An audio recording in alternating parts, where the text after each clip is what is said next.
チャンネル登録、高評価、メンバーシップへの加入よろしくお願いいたします。はい。皆様、こんばんは。こんばんは。聞こえてますでしょうか？どうもこんばんは。カラスマ100です。本日も来ていただいてありがとうございます。先日は誕生日祝い本当にありがとうございました。本日はですね、高市支持率 53% に下落、政治とアートとプロテストの時代ということで、イラン戦争渦中のアメリカから高市先生の支持率下落といろんな問題で、日本のネット右翼問題等を取り上げ、その後国内外のプロテスト運動について取り上げたいと思います。戦争による残酷な描写や軍事的な話題がたくさんありますので、視聴にはご注意ください。またカラスマ配信中、緊張や集中で思わず笑ってしまうことがありますが、戦争などの深刻な話題を軽く扱うつもりはございません。あと配信のチャット欄とコメント欄についてはルールがあります。差別等の発言は禁止されておりますので、よろしくご協力お願いいたします。はい。ということでですね、皆様いつも本当にありがとうございます。マヤ F さん、お待たせいただいてすいませんでした。マヤ F さん、音花風花さん、サリーさん、ショウガさん、ナノクラフトさん、無欲さん、ペタさん、ミニラトルさん、ノンミネンさん、615さん、1ノスさん、キズッキーさん、コンカラスです。来ていただいてありがとうございます。そうなんですよね。FNN の世論調査と随分差があるんですけど、どっちが正しいんでしょうね。まあちょっとその話もしていきたいと思います。はい。あと、ちょっと先にお知らせというか、ちょっといろいろあったので、お話しさせていただきたいんですが、ちなみに今回の、リンクについてもですね、参考リンク集にまとめておりますので、よかったらそちらをクリックしてください。ちょっと誕生日にですね、お金がないので助けてくださいということで、動画を出させていただきました。ちょっと情けない話で大変申し訳なかった、心苦しかったんですが、見ての通りでございます。ノート等ですね、動画等を見ていただければ概要はわかると思いますので、よかったらですね、ブースで、ちょっと支援用の商品を販売しております。早くもですね、20名の方にご購入いただきました。本当にありがとうございます。本当にありがとうございます。はい。ということでですね、引き続きご支援のほどぜひともよろしくご検討お願いいたします。はい。そして、タイムさん、いつせさん、コンカラスです。来ていただいてありがとうございます。ありがとうございます。そしてですね、ちょっと今回ご支援いただいた方、こちらのコメント欄に書いていただいているので、お名前ちょっと挙げてしまうんですけど、上田祐介さんって、アガタレというですね、ケニアの LGBTQ+ 難民の方をご支援していただいている、マジの社会活動家の方で、非常に私も尊敬しているんですが、こちらですね、ノート読んでいただければわかるんですけど、赤タレさんも非常に今厳しいということで、そもそもね、アフリカに行くのに、めちゃめちゃなお金がかかったりするんですけども、LGBTQ+ の人たちを弾圧している国が、残念ながらアフリカ諸国非常に多いのでですね、その人々を支援している活動家の方でございます。ですね、こういう超おしゃれなブランドをやってまして、例えば LGBTQ サポートプラス T シャツをですね、購入すると、上田さんの収入になりますので、よかったらですね、皆さん、ご購入を検討してください。ちゃんとね、私は、単に自分の、お金に支援金になってしまってるだけですけど、本当申し訳ありません。ちょっと情けなくなるのですが、上田さんはこういう事業にですね、お金を使われてますので、ぜひともですね、ご検討のほどよろしくお願いいたします。はい。ということでですね、アナエさん、伊沢さん、コンカラスです。来ていただいてありがとうございます。ありがとうございます。53% といっても未だに半数市場は支持とはっていうね、いや、本当に意味わかんないですよね、本当に。その話は散々皆さん思ってると思うので、していこうと思いますが、はい、ですね、先に、カラスマラジオのお約束ということで、先に、今回の事態をいろいろ引き起こしている、ドナルド・トランプ等の勢力に、外国勢力に関してちょっとお話ししようと思います。どこにでもいるユうスケさん、赤タレの T シャツ何枚か持ってます。さすが。素晴らしい。いや、すごいですよね。どこでもやってらっしゃいますからね。ぜひとも皆さんね、すごい方なんで、本当に検討してください。ひもぐまさんが、コンカラスです。来ていただいてありがとうございます。ありがとうございます。はい、ということでですね、ちょっとすいません。最初、私のいろいろ、自分の宣伝にもなってしまいましたが、ということでですね、イラン戦争とトランプの話をしていきたいと思います。トランプ氏の力による平和姿勢を評価しない 84% ということで、いや、なんか朝日新聞と NHK がですね、だんだん政権に批判的になってきて遅いよっていう感じなんですけど、まあでも取り上げたり、まあ少しずつ改善を図ってくださってるみたいなので、まあ、記者の皆さんは頑張って抵抗してください。我々も頑張ってるので、まあ毎日新聞さんはもっと早くやってたけどね、東京新聞さんはもっと早くやってたけどね、という嫌味を言っておくんですけども、朝日新聞社はですね、4月中旬にしっかりとまあ調査はしていたりそうでして、まあ朝日の調査ってね、大体当たるんですよ。で、極めて正確性が高いと評判がまあ高いんですけど、まあイラン戦争に関して評価しない 84% ってこれはもうすごいですね。84% ですよ。反トランプが 84% ってまあ、要は保守、まあ、リベラルですね、大同団結しても、こいつの恋終わってるっていう風な評価になってるっていう感じだと思います。まあ当然だとは思うんですけど、まあそういう思ってるでも保守派の人たちにはね、高市さんが言ったこと、トランプに対して言ったこととか一言一句ちゃんと検証してくださいよという感じでございますが、はい、ということでトランプはだんだん追い詰められています。ですね、今日のニュースなんですけど、イラン貨物船拿捕が海賊行為テロと非難、イラン外務省が乗組員らの解放要求ということで、まあですね、なんか読売新聞でさえですね、だんだん論調が冷たくなってるんですけど、これちなみに海賊行為テロとかって言ったら、まあ偏見ですけれども、大体なんかアメリカがね、イラン側を非難してるように聞こえるじゃないですか。逆ですからね。イラン外務省が、米軍がイラン船籍の貨物船を勝手に拿捕したことに強く抗議する声明を発表し、乗組員らの解放を要求したということで、戦闘終結に向けた米イランの再協議をめぐって駆け引きが続く中、イラン船籍の貨物船が19日にですね、なんとアメリカ軍に捕らえられてしまったということで、まあアメリカによる海峡封鎖ですね。アメリカによる海峡封鎖によりイランの、貨物船が拿捕されてしまったということでございます。いや、テロ行為だよね、これ。なんでお前らがホルムズ海峡を封鎖してんのってふざけてんのかっていう。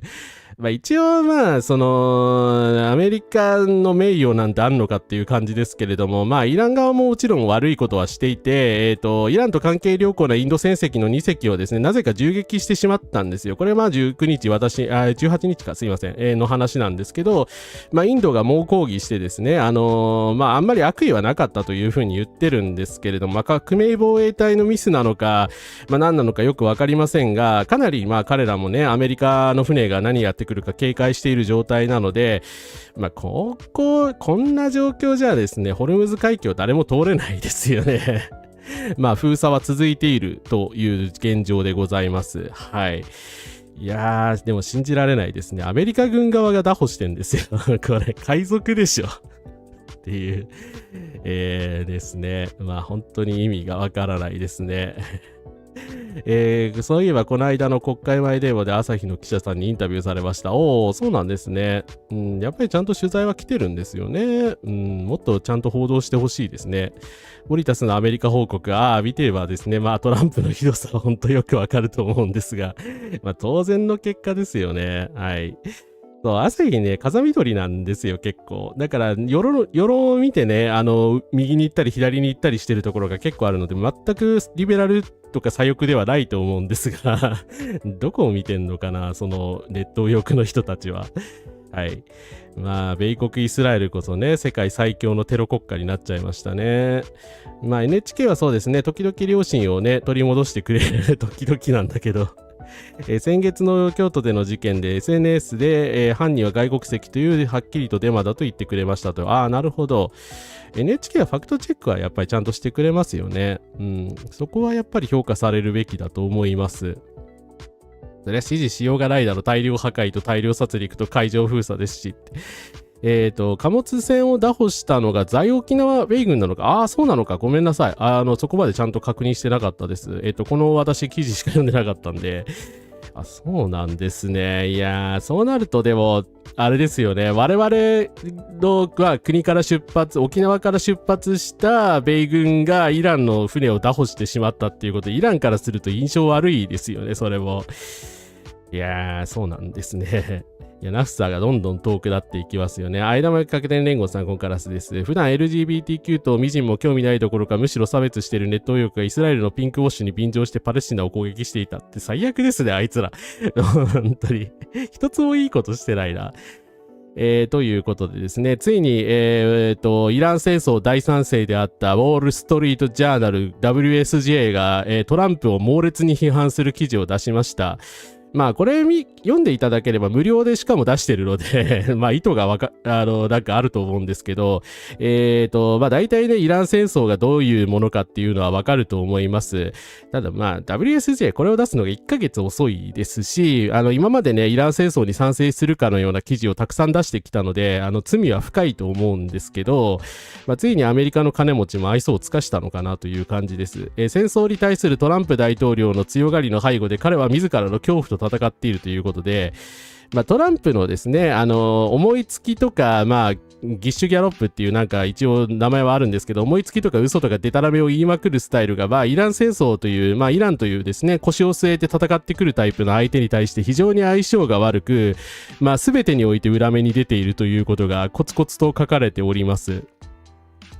まあ、トランプが突然ですね、軍事的栄誉である名誉勲章を自分に授与すべきだとか言ったとか、まあこれ多分側近からのリークじゃないかと思うんですけど、イランとの交渉は数日以内に突破口を開く可能性があるみたいなこと言ってたのに、次の日には撤回していたとか、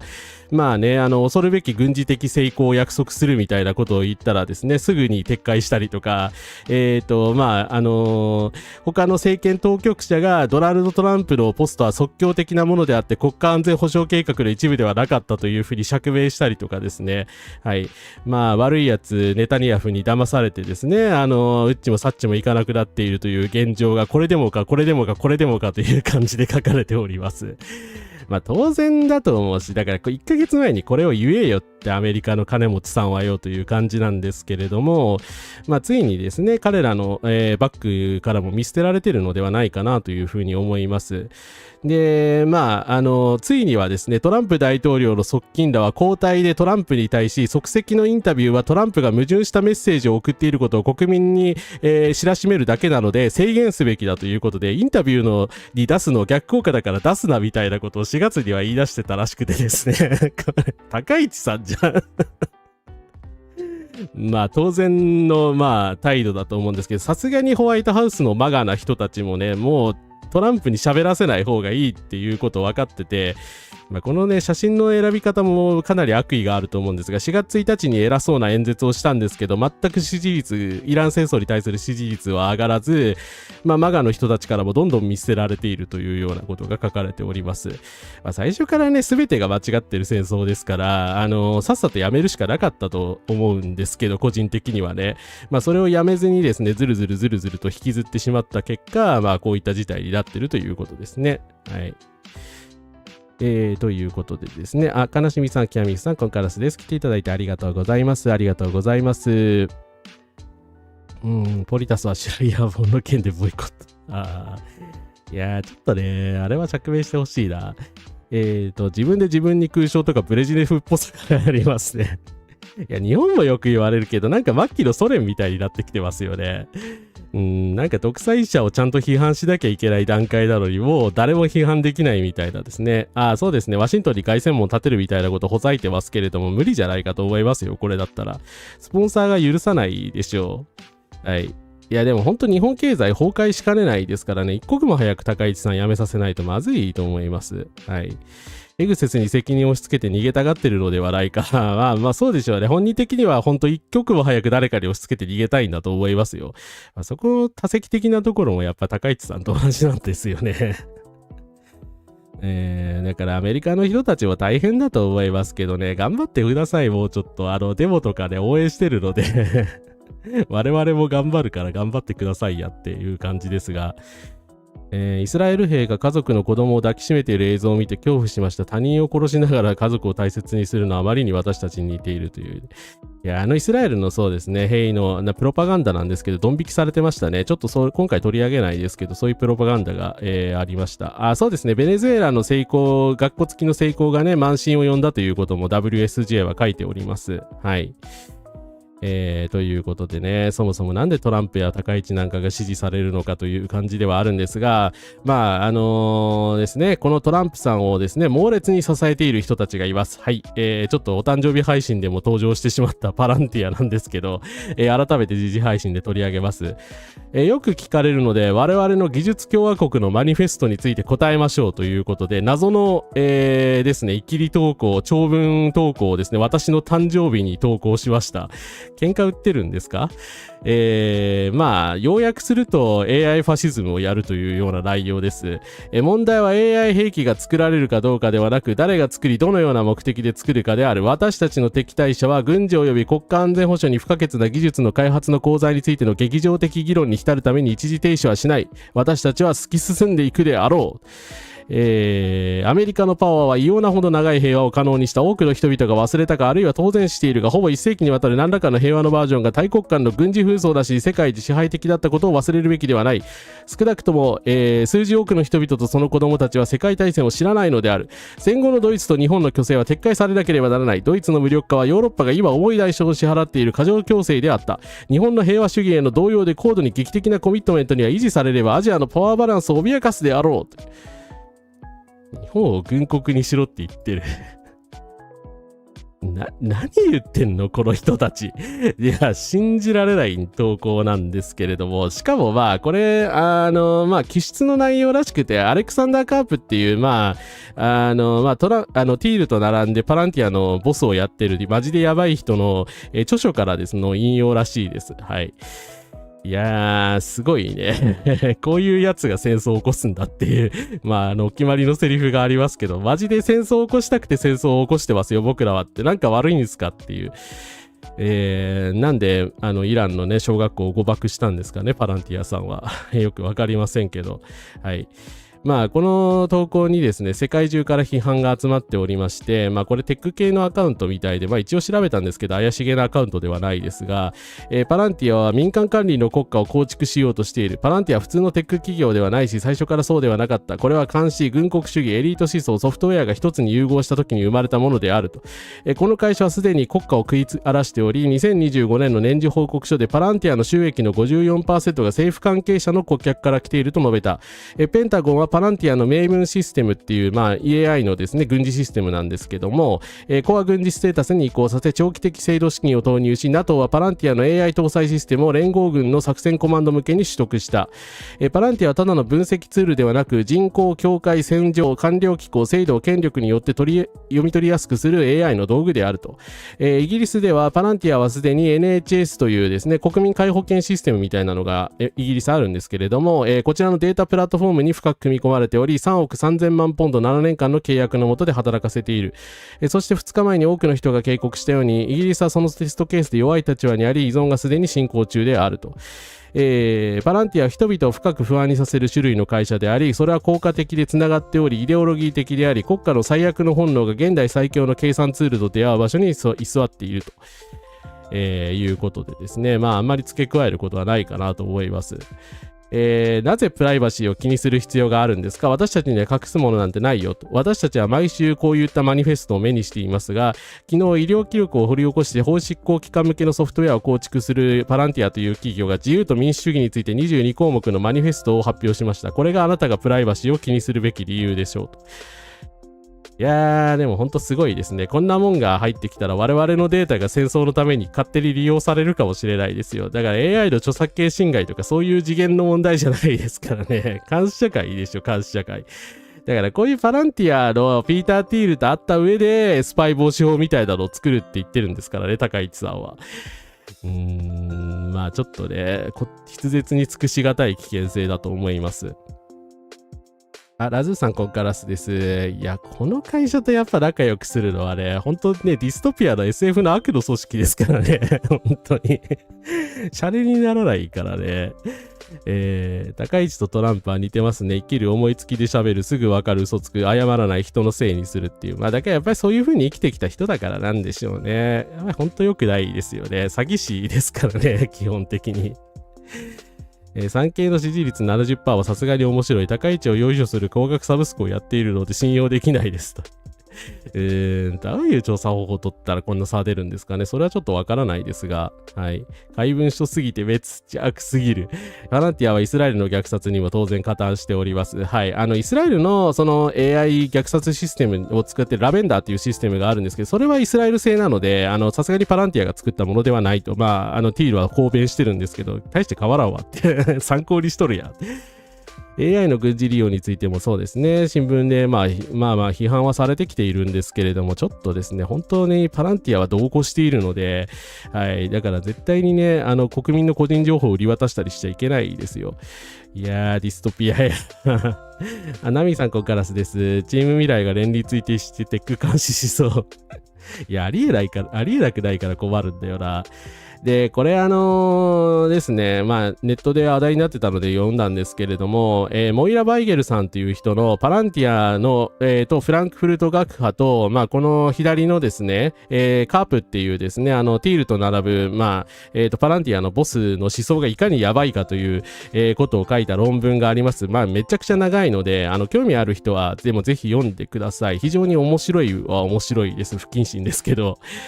カープ、パランティア共同創業者であるカープと元ルームメイトのピーター・ティールはシリコンバレーにおける覇権的社会自由主義と呼ばれるものに挑戦する技術者、投資家、政治家の新興集団の中で大きな存在感を示しており、彼はオルタナ右翼やネオリアクションに関係する著名人といろいろと会談していたりする。2020年のトランプ大統領の再選を支援するために少なくとも25万ドルを寄付している。Google や Facebook を繰り返し攻撃し、テクノロジープラットフォームを規制する複数の法案を講演してきたジョッシュ・ホーリー氏を含むトランプ氏の同盟者に寄付しており、これらの法案は保守派の言論に脅威を与えていると。で、カープとティールはね、ほんとガチで思想的にファシスト寄りなので、国家とか文明とかですね、人間の本性は邪悪なので、その邪悪さをね、コントロールするために、その攻撃性をですね、AI テックでコントロールする必要があるんだみたいなことを大真面目に言っているらしくて、いや冗談じゃないよっていう感じなんですけど、フランクフルト学派とはやっぱり関係はあるっていうことなんですけど、それとイコールではないっていうこともね、モイラ・バイゲルさんは書いているので、興味ある人はぜひ読んでください。非常に長いのち難解なんですが、内容的にはですね、ちょっとゾッとするような、感じになってます。二人ともね、だからアメリカを代表する天才と呼ばれても持ち上げられ続けているんですけれども、でもその知性の使い方間違ってるし、やっぱり知的能力とかやっぱり教育の問題じゃないっていうことがわかりますよね。やっぱり邪悪なんですよ、目的が。思想的にやっぱりね、イービルなので、なんとかして政府からはですね、パランティアを追い出さなきゃいけないと思います。はい。ですね。国家情報局の創設法案がそうですね、あさってとか衆議院にかけられるということなのでですね、だからスパイ防止法は一旦延期になったんですけど、そのことも後で言いますが、だからやばいでしょ。パランティアがだから我々を狙ってる時にですよ、そんなもん作ったらどうなるかっていう話ですよね。いや、ほんとろくでもないですよ。だから、セルフケアとかね、その語学学習のアプリに使ったりとか、なんでしょう、こういうふうに、ビッグデータを要は収集しなければ、そこまで有害にはならないと思うんですけどね、個人的には。でもやっぱり今ね、ビッグデータに依存してるからで、依存したまま突き進んできてるじゃないですか。やばいですよ、やっぱり。そこはどっかで歯止めをかけないとね。なんでそんなに邪悪なのっていう。やっぱり人間観がちょっとね、怖いんですよね。私は確かに、人間の本性、こういう人たちがいるから、人間の本性って邪悪だと思ってますけど、それをコントロールしようという発想にはならないですよね。いや、だからこそ理想が大事なんでしょって思うんだけど、そこがやっぱり分かれ目なのかなと思います。だからね、やっぱり邪悪さですよね。その性格とか思想の、はい。ですね。高市トランプの夕食会でカープは孫正義と同席してました。で、ソフトバンクグループの A グループが、デモ参加者のデータを収集していた。そうですね。すみません。その話ちょっと今回取り上げませんですが、ですね。そういう話も出てますね。いやー、だからさ、ソフトバンクと協力し始めたらマジやばいですよ。何人ユーザーいると思ってるんですかっていう。っていう話なんですけどね。で、この二人猛烈なシオニストでもあるんですけど、イスラエルがですね、今どのようなことをやってるかという、話なんですが、レバノンでですね、イエス像を破壊していました。はい。すげえ、めっちゃハンマーで勝ち割ってるっていう感じなんですけど。いやー、ちょっとどういうことなのこれっていう。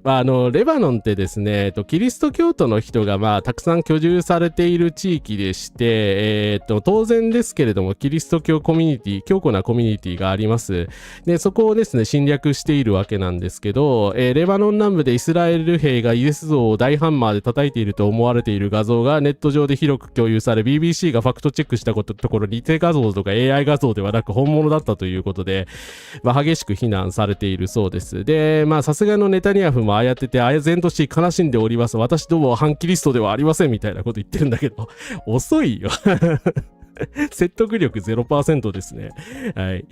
いやでもこの人たちだから反キリストとしか言いようがない気がするんだけど、私がキリスト教徒だったら絶対反キリストって言ってると思うんだけど、私信仰者じゃないのでそこまで言いませんけどね。キリスト教徒の人たちはどう考えてるんでしょうね。このイスラエルとかパランティアの行為に関して。よくわからないなというのが正直なところです。はい。で、もちろんですが、ガザへの攻撃も続けてきます。もはや日本語ではあまり記事にもならなくなってしまいましたが、月曜日のイスラエルによるガザ攻撃で死亡したパレスチナ人の数が5人に増加したということで、5人の方がまた亡くなってしまったそうです。で、これが異様なニュースなのは、カンユニスっていうところを攻撃したというふうに言われてるんですけれども、要はまたね、カンユニスでハマスが復活してるからなんだこんだみたいなこと言ってるんですが、この写真の通りですね、カンユニスって今こういう状況なんですよ。廃墟ですよ。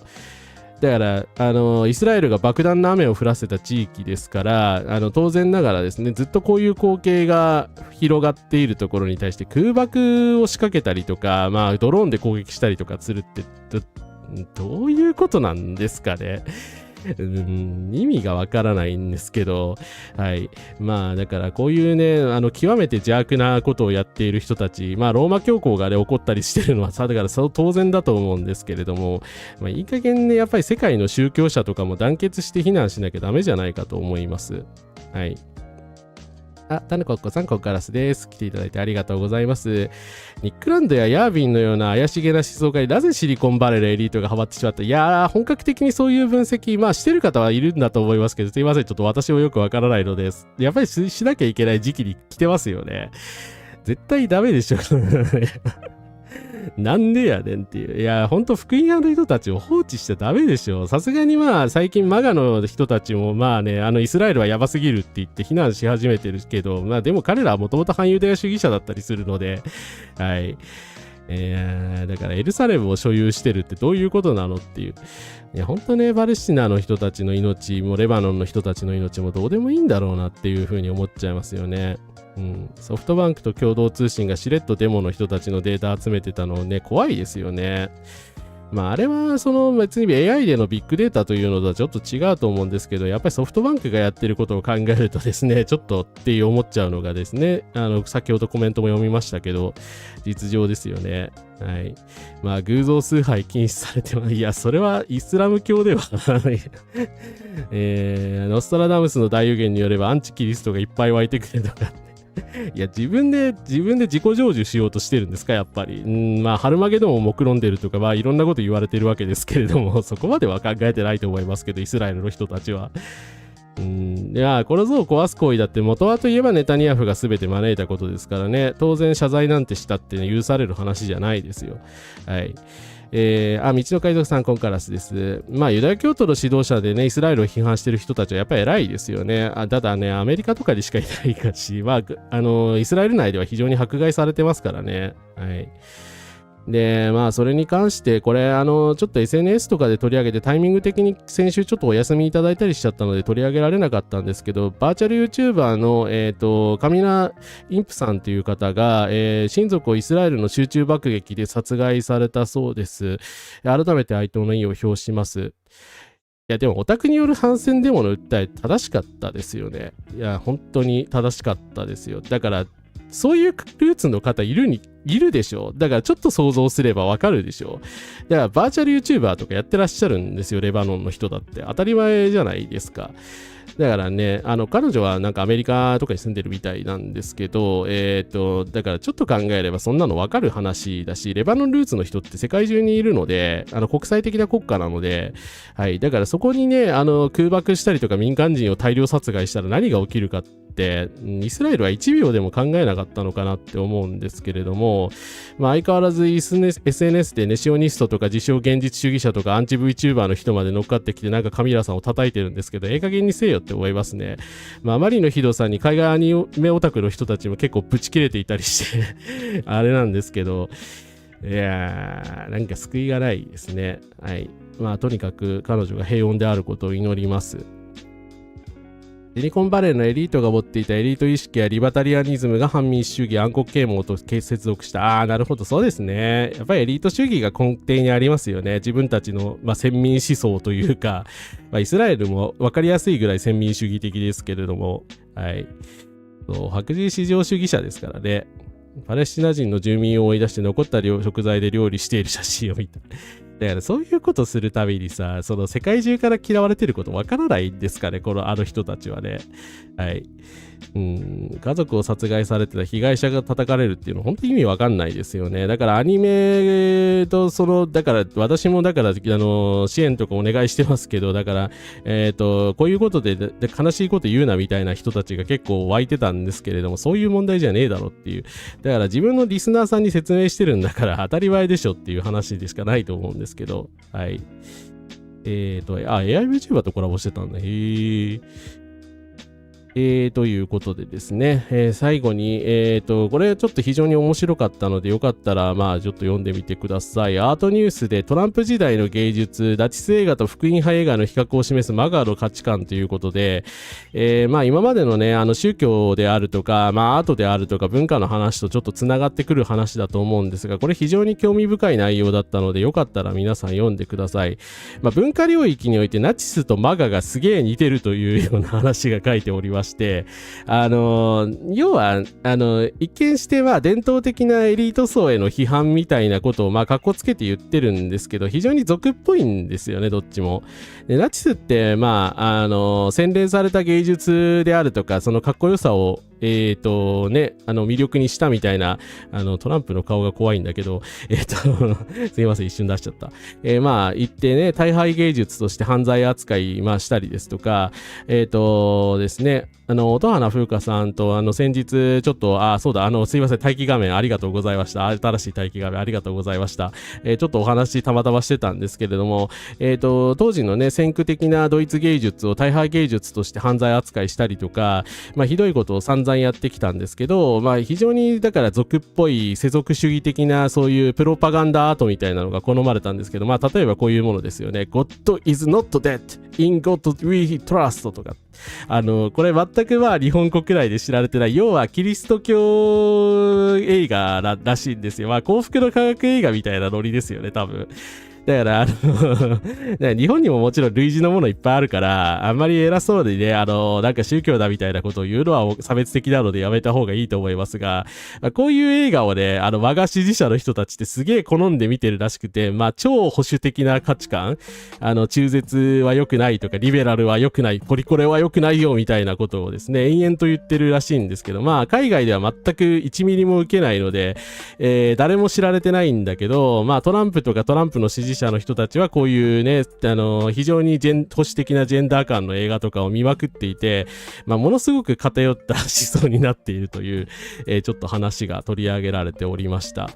だからやっぱり文化、芸術、政治の総合的な問題だというふうにシリコンバレーの問題もそうですけれども考えるしかないんじゃないかなと思います。ナチスは政治的に力を持っていても渇望していた文化資本を手に入れることは叶わず、深く失望した彼らは他の手段で威信を高めねばならなかった。一方、マガ派はより定感的であり、トランプとその取り巻きたちは自らが俗物であるという認識を多かれ少なかれ受け入れ、意識の高いエリートに復讐することに満足を見出している。しかし彼らが醸し出す傷ついた成り上がり者の雰囲気は歴史上のナチスという洗礼とよく似ている。マガの卑屈で卑小なね、ネオナチっぷりがよく笑われているというまあ辛辣な、レビューなんですけれども、まあなんかいつの時代もやっぱりこういうタイプの人、まあね、美術学校に落ちた人じゃないですけれども、こじらせちゃう人っているんだろうなと。まあだから別に芸術的センスが悪いとかは、田舎が好きだとか、もちろん信仰を持ってるとか、それ自体は悪いことじゃないんですけど、なんかその被害者意識をやっぱりこじらせるのは勘弁してほしいですよね。私たちは別に好きで多様性を推進してるわけじゃないというか、人権上当然必要だからやっているだけであって、そこは理解していただから別に押し付けてるっていう、言い方するじゃないですか。だからそういう押し付けてるわけじゃなくて、普遍的な人権の原理があるから、そういうことを言っているのであって、なんか文化とかの問題だというふうに思われるのはやっぱ侵害だと思いますし、人権ってね、普遍的なものだっていう考えをやっぱ受け入れられないのかなという、気がいたします。はい。エドガー・パオさん、コンカラスです。来ていただいてありがとうございます。反知性マッチョイズムの憧れですね。ナチはかろうじて芸術もあったが、バガはより植物的な感じですね。はい。ということですね。そうです。神は死んだのかですね。すいません。和訳版賞はそうです。さっきのなんだっけ、God is not dead みたいなよくわかんないタイトル。God is not dead か。ですね、一応日本でも和訳されてはいるようで、公開されてはいるようです。全く受けなかったようですが。はい。ですね。泣いて語る姿がかわいそうで最後まで見れませんでしたということで、そうですね、カミラさん泣いてますからね、当たり前ですけどね、だからその感情は伝わらないのっていう風にちょっと思っちゃうんですけど、やっぱり VTuber やってるとね、やっぱり伝わらない人にはやっぱり伝わらないのかなという気もしてしまうんですが、クリスチャンですけど、今、キリスト像の破壊は知りました。戦争になると人って何でもしてしまうなと。なるほど。ありがとうございます。すいません。ちょっとなんかいろいろキリスト教に関して好き勝手なことを述べていて、私全く信仰してないので、信仰者の方を傷つけたりね、貶めたりする意図は全くありません。で、一部、ごくキリスト教のね、なんか本当にごく一部だということはすごくよく理解できているので、はい、そこは誤解しないでくださいね。はい。いやー、ドラゴンハート的サムシングエリート層への攻撃と批判をしているのが別のエリート主義に過ぎないといつ気がつくんでしょうかと。私、騙されと騙されて見に行きました。最悪の内容でした。見た方がいる。すごい。どんな内容だったんだろう。とある人がその映画の主張を一つ一つ丁寧に論白していました。この、レビューでもね、概要は書いてあるんだけど、なんか凄まじくつまらなさそうなので、さすがに見たくないなって感じがするんですけど。いやー、そう、ダサいんですよね。ものすごくダサい。ダサいし、やっぱり古臭い。古臭いのはわざとやってると思うんですけど、だからね、実際信仰心、トランプは信仰心とかもないのに、やっぱりこういうものを利用してるのもどうかと思いますよね。神は死んだのか、記念すべき第一作が神は死んだのかというタイトルで10年くらい前に日本で公開されてますということでありがとうございます。トランプはそう、一応聖書に手を当てて宣誓とかはするんですよ、トランプは。そう。で、神に祈りも捧げるし、だからポーズは取るんだけど、でも彼は信仰心ないですよね、きっと。アメリカ製クリスチャン文化はなかなか日本には入ってこないですけど、統一教会はでも入ってきてるからな。そう、一つの意見としてマイノリティの存在をね、可視化して当然、人権、重視してくださいと言ってるだけなので、はい。それを押し付けとかいうのが、やっぱり考え方として間違ってると思います。はい。ということでですね、ちょっとトランプの、瓦解についてお話しさせていただきました。ということで今後ね、どんどん支持率が壊滅していけばいいなという話でございました。はい。ちょっとお水飲ませてください。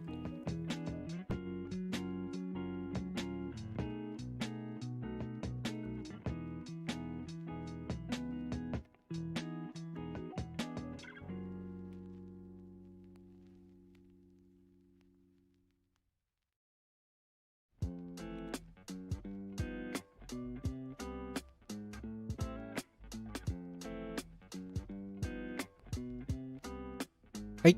失礼いたしました。ということで、お待たせいたしました。本題です。高市さんの支持率が 53% に下落したけど、すげえいろんな問題が起きてるという話をちょっと順々にお話ししていきたいと思います。あまりにもちょっと問題が多いので、これは取り上げないのかという方もいらっしゃるかもしれませんが、ちょっと、フリートークなどで機会を設けようと思うので、ちょっと勘弁してください。はい。ちょっと先週お休みしてしまったのですね。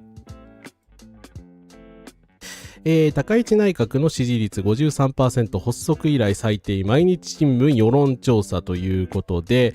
毎日新聞は18、19日の両日全国世論調査を実施し、高市内閣の支持率は、前回調査 58% から5ポイント下落し 53% で過去最低となった。不支持率はちょうど5ポイント増の 33% だったということで、これ、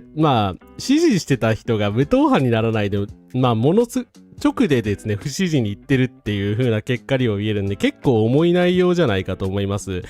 ただですね、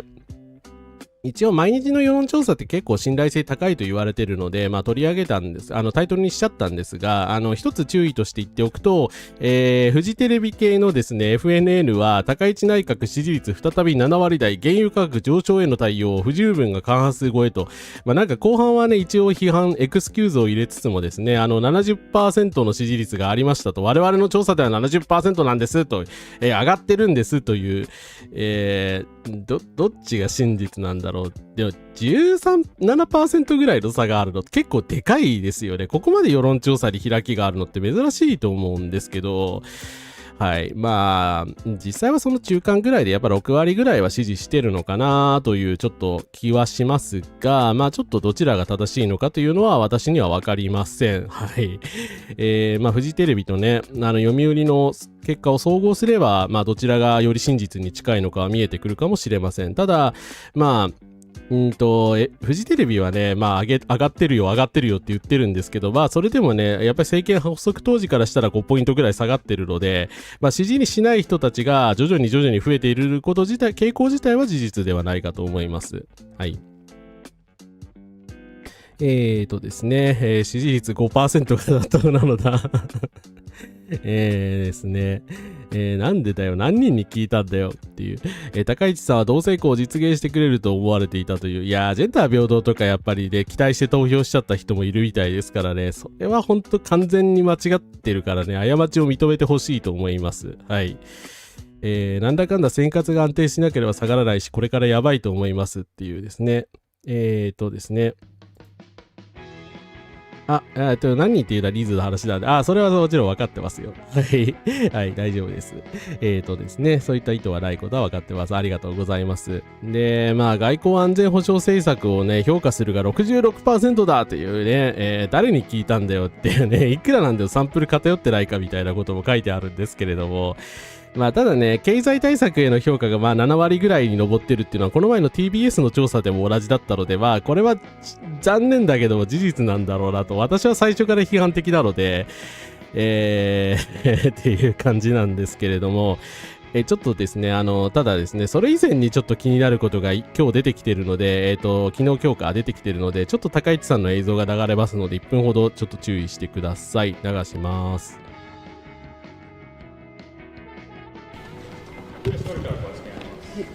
本日、16時53分ごろに発生した地震に関してですが、津波警報の対象地域においては、高台や避難ビルなど、より高い安全な場所に避難をいただき、津波に関する情報に十分注意して、警報が解除されるまで安全な場所から離れないようにしてください。今後、さらに北海道三陸沖後発地震注意情報が発表される可能性もあります。防災対応を取るべき地域にお住まいの方は、日頃からの地震への備えの再確認として、避難場所、避難経路の確認などをしてください。また、1週間程度、後発地震、注意情報の発表に伴う特別な備えとして、すぐに避難できる体制の維持、非常持ち出し品の常時携帯などしてください。その上で社会経済活動を継続してください。特に沿岸地域では揺れを感じたり、津波警報などが発表されたりしたら直ちに避難することが重要です。引き続き被害があった場合などには即応できるように連絡体制を確保して、政府としては危機管理に万全を尽くしてまいります。まずは以上でございます。終わります。はい。いや、皆様どう思います？青森県で震度5強で被災された方、すいません、ちょっと私もちゃんとメッセージとか出せなかったんですけれども、本当に、ですね、自分のご安全を保ちつつですね、今のところですね、大きな、人的被害とは出てないということですけれども、安全に努められてほしいと思います。安全を祈ります。ただね、だから、首相としては、だからすぐメッセージを出すのは当然のことなんですけど、なんか様子おかしいですよね。めちゃくちゃ疲れてないですか？だから、表情もおかしいですし、何かあったんですかねっていう。だからヤフコメじゃない、ヤフコメみたいなもんだけど、YouTube コメントでも、珍しくですね、高市さんへの批判がすごくて、いや、ちょっと体調まずいんじゃないですかとか、何かあったんですかみたいな、コメントが殺到してるんですよね。だから、真面目に、だから別に煽ってるんじゃなくて、真面目に、だから記者会見とかもうできないような状態にプレッシャーで陥ってるんだったら、それはもう退陣するしかないんじゃないですか。退陣するか休息するしかないですよね。だから途中でなんか全てを投げ出してやられるのが一番困るので、はい、そこはちょっと考えた方がいいのではないかと思います。ちょっとこの映像を見てさすがにびっくりしました。はい、大丈夫なのかこの方っていうですね。はい。N104 さん、コンカラスです。来ていただいてありがとうございます。だから外交政策とかもちろん経済政策に対する批判もあるんですけれども、やっぱり懸念されてるずっと体調面の問題ですよね。そもそも眠れていないのではないかとか、はい、本当皆様、被災された皆様お見舞い申し上げます。だから皆さんを安心させなきゃいけない会見を首相としてやらなきゃいけないのに、かえってこれ不安にさせてますよね。なんかそう、息も苦しそうだし、で、すぐこれあと質問も受けないでですね、帰っちゃったんですよね。はい。高市さんお疲れ様でした。原油、入りません、ナフサ足りませんで、やることが国旗損壊罪やスパイ防止法の検討っていうのは現実逃避としか思えない。いや、本当そうなんですよね。だから実際現実をもう受け止められなくなってしまってんじゃないかという。だから総理っていうのは確かにね、あまりにハードワークすぎるので、そこはね、ご本人がああやって強がっていろいろ言ってたけれども、ね、そこは大変なのはしょうがないと思うんですけれども、でもやっぱりね、土日休んでいるはずなのに、それでもこの体調だっていうのはちょっとまずいよなっていう気がしますよね。はい。ですね、入れ替わり陰謀論とかやれてほしいですね。はい。で、毎日新聞がですね、この不安を裏付けるような記事を出しているんで、最近なんか毎日頑張っているのでちょっと取り上げるんですけど、高市氏に漂う孤立感、重鎮懸念等関係希薄、官邸会えないということで、なんかね、麻生がランチ会みたいなのを麻生とランチ会みたいなのをやったって、パワハラみたいなことされたという、ちょっと内容になってまして、ランチ会みたいなのはね、確かに、悪臭的な面もあると思うから、別に高市さんがスタイルとして、そういうなんか飲み会政治みたいなことが嫌だっていうのは別に構わないと思いますし、実際ね、そういうところでね、性差別的なことも受けてきた人だと思うので、そこに関してはね、同情する面もあるんですけど、この有料記事なんで、できる、読みる人は全部読んでほしいんですが、内容が本当にやばくて、高市さんが普段国会中は忙しいからって言って昼食抜いてるらしいんですよ。昼食も取ってないと。で、しかも首相就任後初のランチ会で麻生太郎が出されたメニューに気遣いがないと箸もつけなかった。官邸でも首相に話せるのはごく少数の側近だけになってしまっており、官僚レクを受けずに資料だけ読んで自分で調べるので現実離れした独自の世界に入っており、もはや側近も誰も注意できる人がいないという状態で陥っていると。地獄だなっていう。ただ麻生太郎はですね、運ばれてきた切り身の焼き魚定食に一切手をつけないというね、どこの貴族だよみたいな、振る舞いをしていたらしくて、パワハラだと思いますので、麻生もさっさとやめてほしい、引退してほしいと思います。はい。なんですが、まあそこだけはね、高市さんに同情するんですけれども、やばいですよね。一国の首相がこの精神状態って、なんかスターリンの末期を思わせてしまうんですけど、はい。で、他にもですね、まあ韓国の方から、いや、なんかパククネみたいですねっていう、まあコメントが来ていたりとか、あと追い打ちで週刊文春がですね、これは私ちょっと有料記事なんで読めてないんですけど、14日にですね、高市首相が秘書官を寄せ付けずに、総理執務室の奥にある隠し部屋に引きこもっていると、広さは30平米弱で立派な椅子やベッドが備えられており、スタッフが執務室の写真などを SNS にアップする際は必ず扉の境目が見えないよう修正が施されているという。本当かっていう。まあ文春なのでね、まあ今のところリーク情報でしかないという前提なんですけれど、ずっとこの部屋に引きこもってるらしいんですよ。いやー、だから精神的にちょっと、いや私もうつ病なんで人のこと言えないんですけど、だから別に精神とかに病とかを抱えていて、私も持病を持ってるので病とかを抱えていても執務を執行できる状況だったらいいと思うんですけど、無理じゃないですかこれは。で、まあ、だから側近とかね、麻生とかももう嫌気がさしていて、まあ、高市さんに会わなくなってるわけですよね。で、誰にもアドバイスを受けずに、まあ、いきなり官僚レクを呼べずに自分だけの世界を披露してるという。ね。やばいですよね。だから一国の首相がこの状態で、だからどこで判断を間違えるか分かんないわけじゃないですか。で、判断を、まあ実際にね、ひどい判断をしまくってるわけでしょ。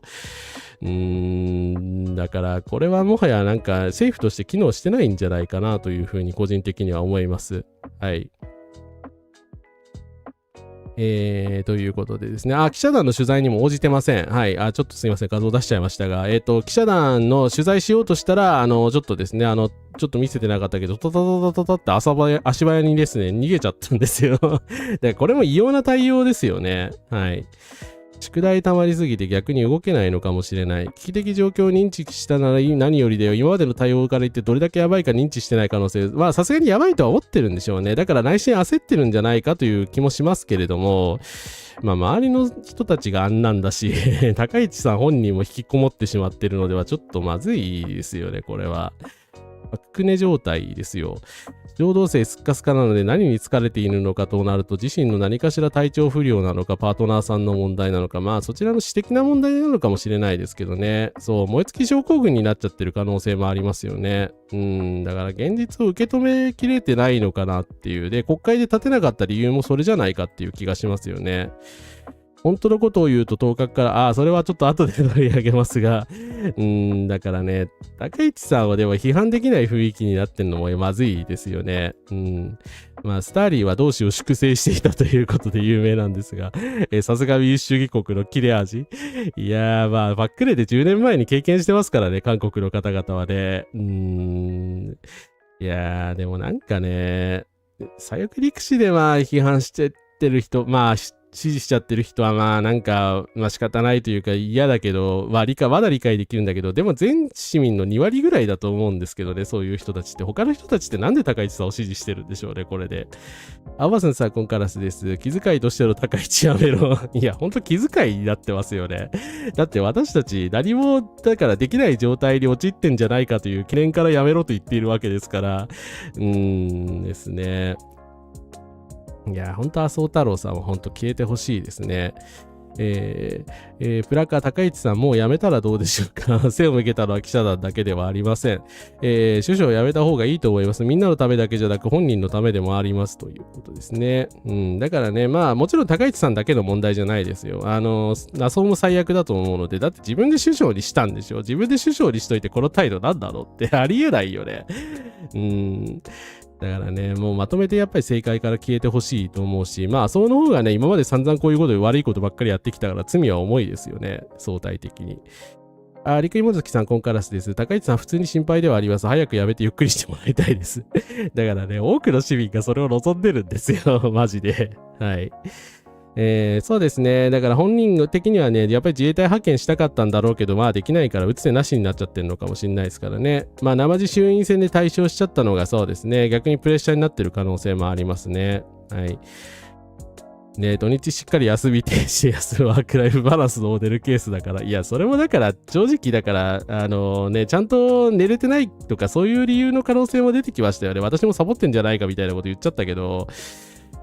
まあね、うちの時はね、私も土日ずっと寝てたりするのであ、おとなしあやさん、ここからです。高市寝ろというですね。はい。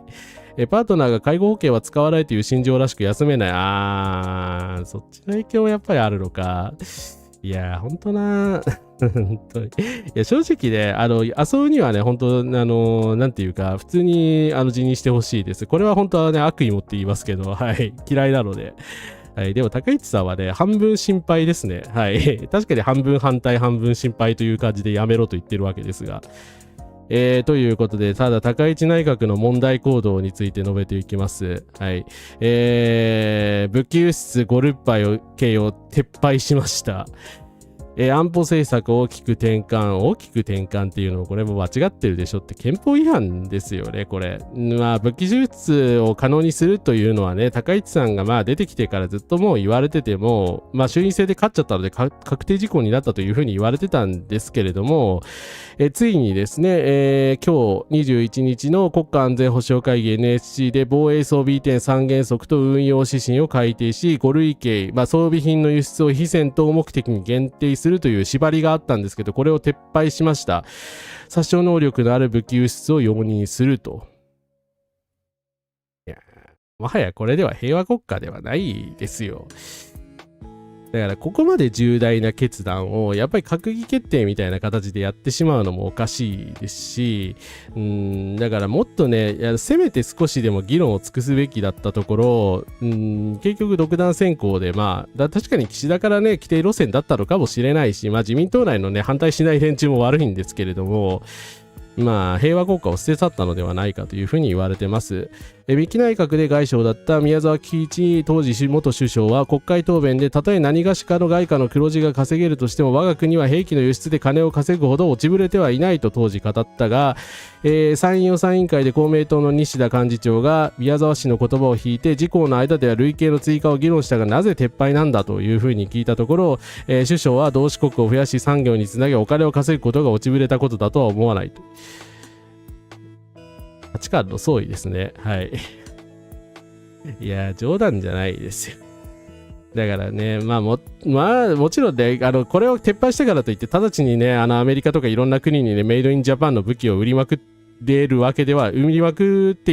ないけれども、でも1年後とか2年後には現実化する可能性があるわけでしょ。だから結局アメリカに武器を売ると、イランに撃ち込んだりとか、イスラエルに渡ったりとかするわけですから、冗談じゃないですよ。だから侵略とか虐殺に日本製の武器が使われるっていうことですよね。だからアメリカがすでにそういうことをやっている実態は、以上はですね、やっぱり絶対にね、やってはいけないと思うんですけれども、まあ、撤廃してしまったということで、まあ、なんとかしてこれをね、もう一回元に戻さんといけないですけれども、かなりの政治的コストがかかるような気がします。いやー、本当日本がね、堕落していくっていうのは辛いですよね。はい。まあ、高市さんがね、まあ人望なくては全て助かってるところはありますね。はい。何かあれば瓦解すると思うので、まあ反対運動はね、やる必要があると思うんですけど、ちなみにですね、今コメントありましたが、韓国政府が平和憲法を堅持してくれということで、異例のコメントを出してます。まあ、イ・ジェミョンさんはね、かなり日本批判を控えてたわけですけれども、韓国外務省は同日声明を発表し、日本安全保障は平和憲法の精神を堅持しつつ、地域の平和と安定に寄与する形で実行されることが望ましいと。戦後平和主義によって抑制してきた武器輸出政策を大きく転換したと。戦争可能国家に向けてさらに右に一歩進んだということまで書かれてしまっているという。では当然ですよね。そもそも朝鮮の人たちに対して何をやったのかっていう。で、しかも朝鮮戦争で儲けたっていう経歴があるわけですからね。だから韓国の人たちにとっては最悪だと思いますよ、気分的には。だからね、そういうことをやっぱ配慮できないのかっていう。せっかくイ・ジェミョン政権とそこまで仲悪くなってないのに、だからね、いろいろな意味でやっぱりおかしいですよね。はい。まあ、ただね、今ね、石油が枯渇して殺傷武器を作成するどころではないのではないかっていう、まあ、不幸中の幸いみたいな、ちょっと状況はありますけどね。はい。外交戦略的にもセンスが全くないですよね。だからイランとの敵対また要素になっちゃうじゃないですか。ほんと恥ずかしいですよね。だから三菱重工とエルビットシステムの何が違うのかって言いたくなってきますよね。人の命を奪うのに手を貸してはいけません。そして中国がレアアースの蛇口をなくすきっかけにもなるということで、殺傷武器輸出に関しては、ちなみにちょっと後悔すいません。紹介してなかったけど、概要欄に署名もありますので、よかったら皆さんクリックしてください。歴史を振り返れば当然ですよね。ですね。太陽戦争後にも軍需産業生き残ってたのに落ちぶれてないは違う気がしますという。福祉は予算削られてるのにこういうことしますからね。で、しかもさらにやばいのは、だから国会による歯止めがあればですね、まあちょっと今は厳しいけど、まあ参議院はね、なんとか均衡を保っているので、まあ国会でめちゃくちゃ言いまくってですね、なんとか武器輸出を止めさせるっていうこともできるわけですけど、歯止めがまあ実質ないんですよ。で、国家安全保障戦略など安保3文書の改定に向けて有識者のメンバーが発表されたんですけど、まあメンバーが次の通り、ボストンコンサルティンググループ日本共同代表、総大研究東レ社長、元防衛事務次官、元駐米大使、フジテレビ社長、ということで、あと、まあ、細谷雄一さんとか東野敦子さんとかですね、読売新聞グループ本社社長山口さん、いやー、すごいな。もう、規定路線メンバーでしょ。だから、こういうことをですね、軍事産業を推し進めますよ、みたいなことをですね、なんか次の瞬間には言い出しそうだ。まあ、鈴木和人先生だけはちょっと例外と思いたいけど、だから鈴木さんぐらいしかね、反対しそうな人がいないメンツなんですよね。いやー、これはひどい。まあ、正直武器輸出については予想してたんでそこまでまあ確かにね悲しかったけどショックはなかったんですけど、いやこれに関してはなんか絶望感を覚えましたね。だからこういう人たちが、だから日本の軍国化をね、全く反対してなさそうな人たちが、こういうことを会議すんのかと。しかもその中にメディアグループの社長が入ってるんですよ。どうかしとるでしょ。また戦前の繰り返しじゃないですか。だからフジテレビと読売新聞が何かあったらですね、有事を煽る役目を果たすっていうことですよね、これ。そういうことじゃないのっていう。だから、申し訳ないけど、やっぱメディア関係者としてここに名前出して登場するのがもう終わってると思うんですよね。はい。署名しました。足早いのでもやすいかで、まやふさんおやすみなさいませ。ありがとうございました。ケイトさん、アブソリュートさん、こんばんカラスです。なんでって、いや、腐敗したエリートってまさにこいつらでしょっていう感じですよね。で、まあ、朝日新聞はね、さすがに、まあ、ちょっと時勢があるようでですね、山田太一さんの岸辺のアルバムという、ドラマを引用してます。まあ、遅いよっていうちょっと感じではあるんだ、言いたくはなるんだけど、山田さんの名作ドラマ1977年の放映から半世紀で今も色褪せない。父の健作は商社の部長だった。仕事一辺倒だが父社の経営は危うい。ドキリとしたのは窮地をしのごうと若手社員が提案したのは兵器の輸出だったからだ。今の会社の状況を考えたらためらってる余地はないんじゃないでしょうか。なぜ日本だけがこんなに武器輸出に関してアレルギーがあるのか分かりません。しかし健作はそれが日本の良さじゃないかと諭し、君は戦争を知らないからなと確かめるということで、この放映の前年にですね、三木内閣で宮沢喜一外相が、我が国は兵器の輸出で金を稼ぐほど落ちぶれてはいないというふうに言ったと。それから30年じゃない、50年ですね。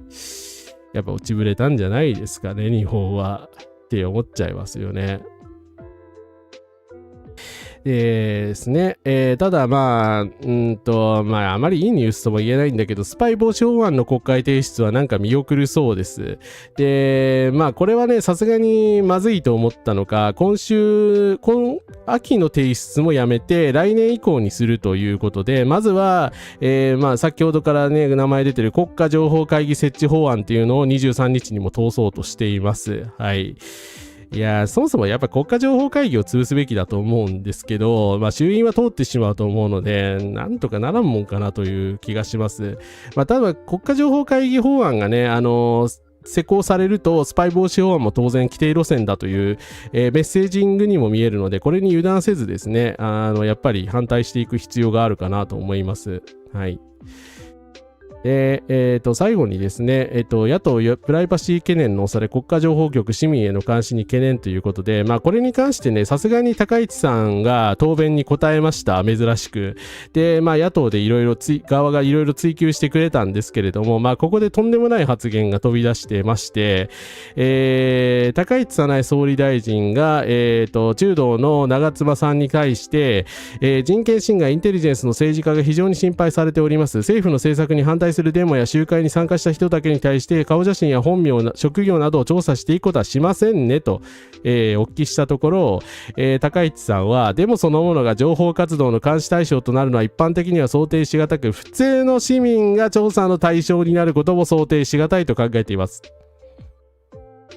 普通の市民が調査に対象になることも想定しがたいと考えています。普通の市民じゃなかったら調査の対象になるんだ。へー。私調査の対象ですね。はい。ということでですね、だから絶対にこの人とかにパランティア使わせちゃいけないの分かるでしょこれ極めて危険ですよ。だから普通の市民っていう言葉がさらっと出てきてるんですけど、だから長妻さんはこれに対してもっとちゃんと追求してよって感じで追求されてないんですけどね。はい。そこはねちょっと長妻さんも悪いと思うけど、普通の市民って何ですか？普通の市民って誰が普通の市民じゃないんだよっていう。私はね、間違いなく普通の市民ではないと思うので、はい、カラスなんで、はい、今後もね、このようなファッショナ法案には反対していこうと思います。はい。いやー、この答弁怖すぎますね。普通の市民っていうのを想定してるんだ。へーって思いましたね。いや、ほんと憲法裁判所が基本にあったら間違いなく違憲ですよ、こんなの。絶対違憲でしょ。違います？いやー、私は違憲だと思うんだけどな。いや、想定しがたいイコール可能性はあるに見えちゃいますよね。もっと追求してくれよ。めちゃくちゃやばい発言だよっていう。はい。スカーレットは人権派なのでね、そうですね。我々は普通の市民では残念ながらないので、いやー、でもこういう法案に潰されないように頑張っていきましょう。マイツさん、ここからです。普通かそうでないのか決めるのは政府なんでしょうか。そういうふうに受け取れる発言だと思います。いや、本当ね、ここの部分だけでも撤回してほしいですね。はい。ということでですね。ということで、国家情報局、武器輸出など、極めて危険なちょっと高市政権の動きでございました。次はちょっと自衛隊の話に行きたいと思うんですが、ちょっとお水飲ませてください。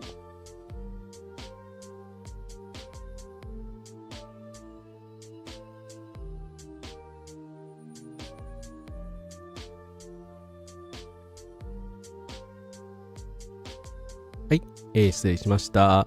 そうですね。やっぱ国家機関と、政党の癒着を表す、今回の、国家情報局の場合だったら警察とか公安になると思いますけれども、自衛隊を呼ぶことが麻痺してるのとね、同じ話、通底する話ですよね。で、法的権力を持つ人権救済機関もないし、差別禁止法もないしね、普通って何ですかっていう話ですし、もう信じられないですよね。だから普通の日本人みたいな発想ですよね。冗談じゃないですよ。で、最悪だったらどうせ普通の日本人じゃないんでしょっていう。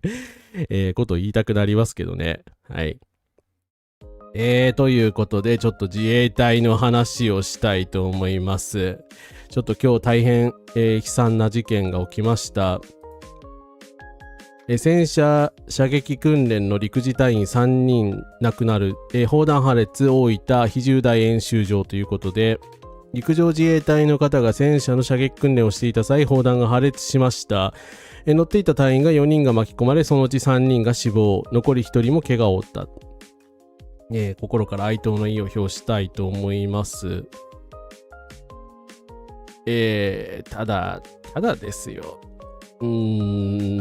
やっぱりこのタイミング的にもね、いろいろな意味でね、最悪だなという気もしますし、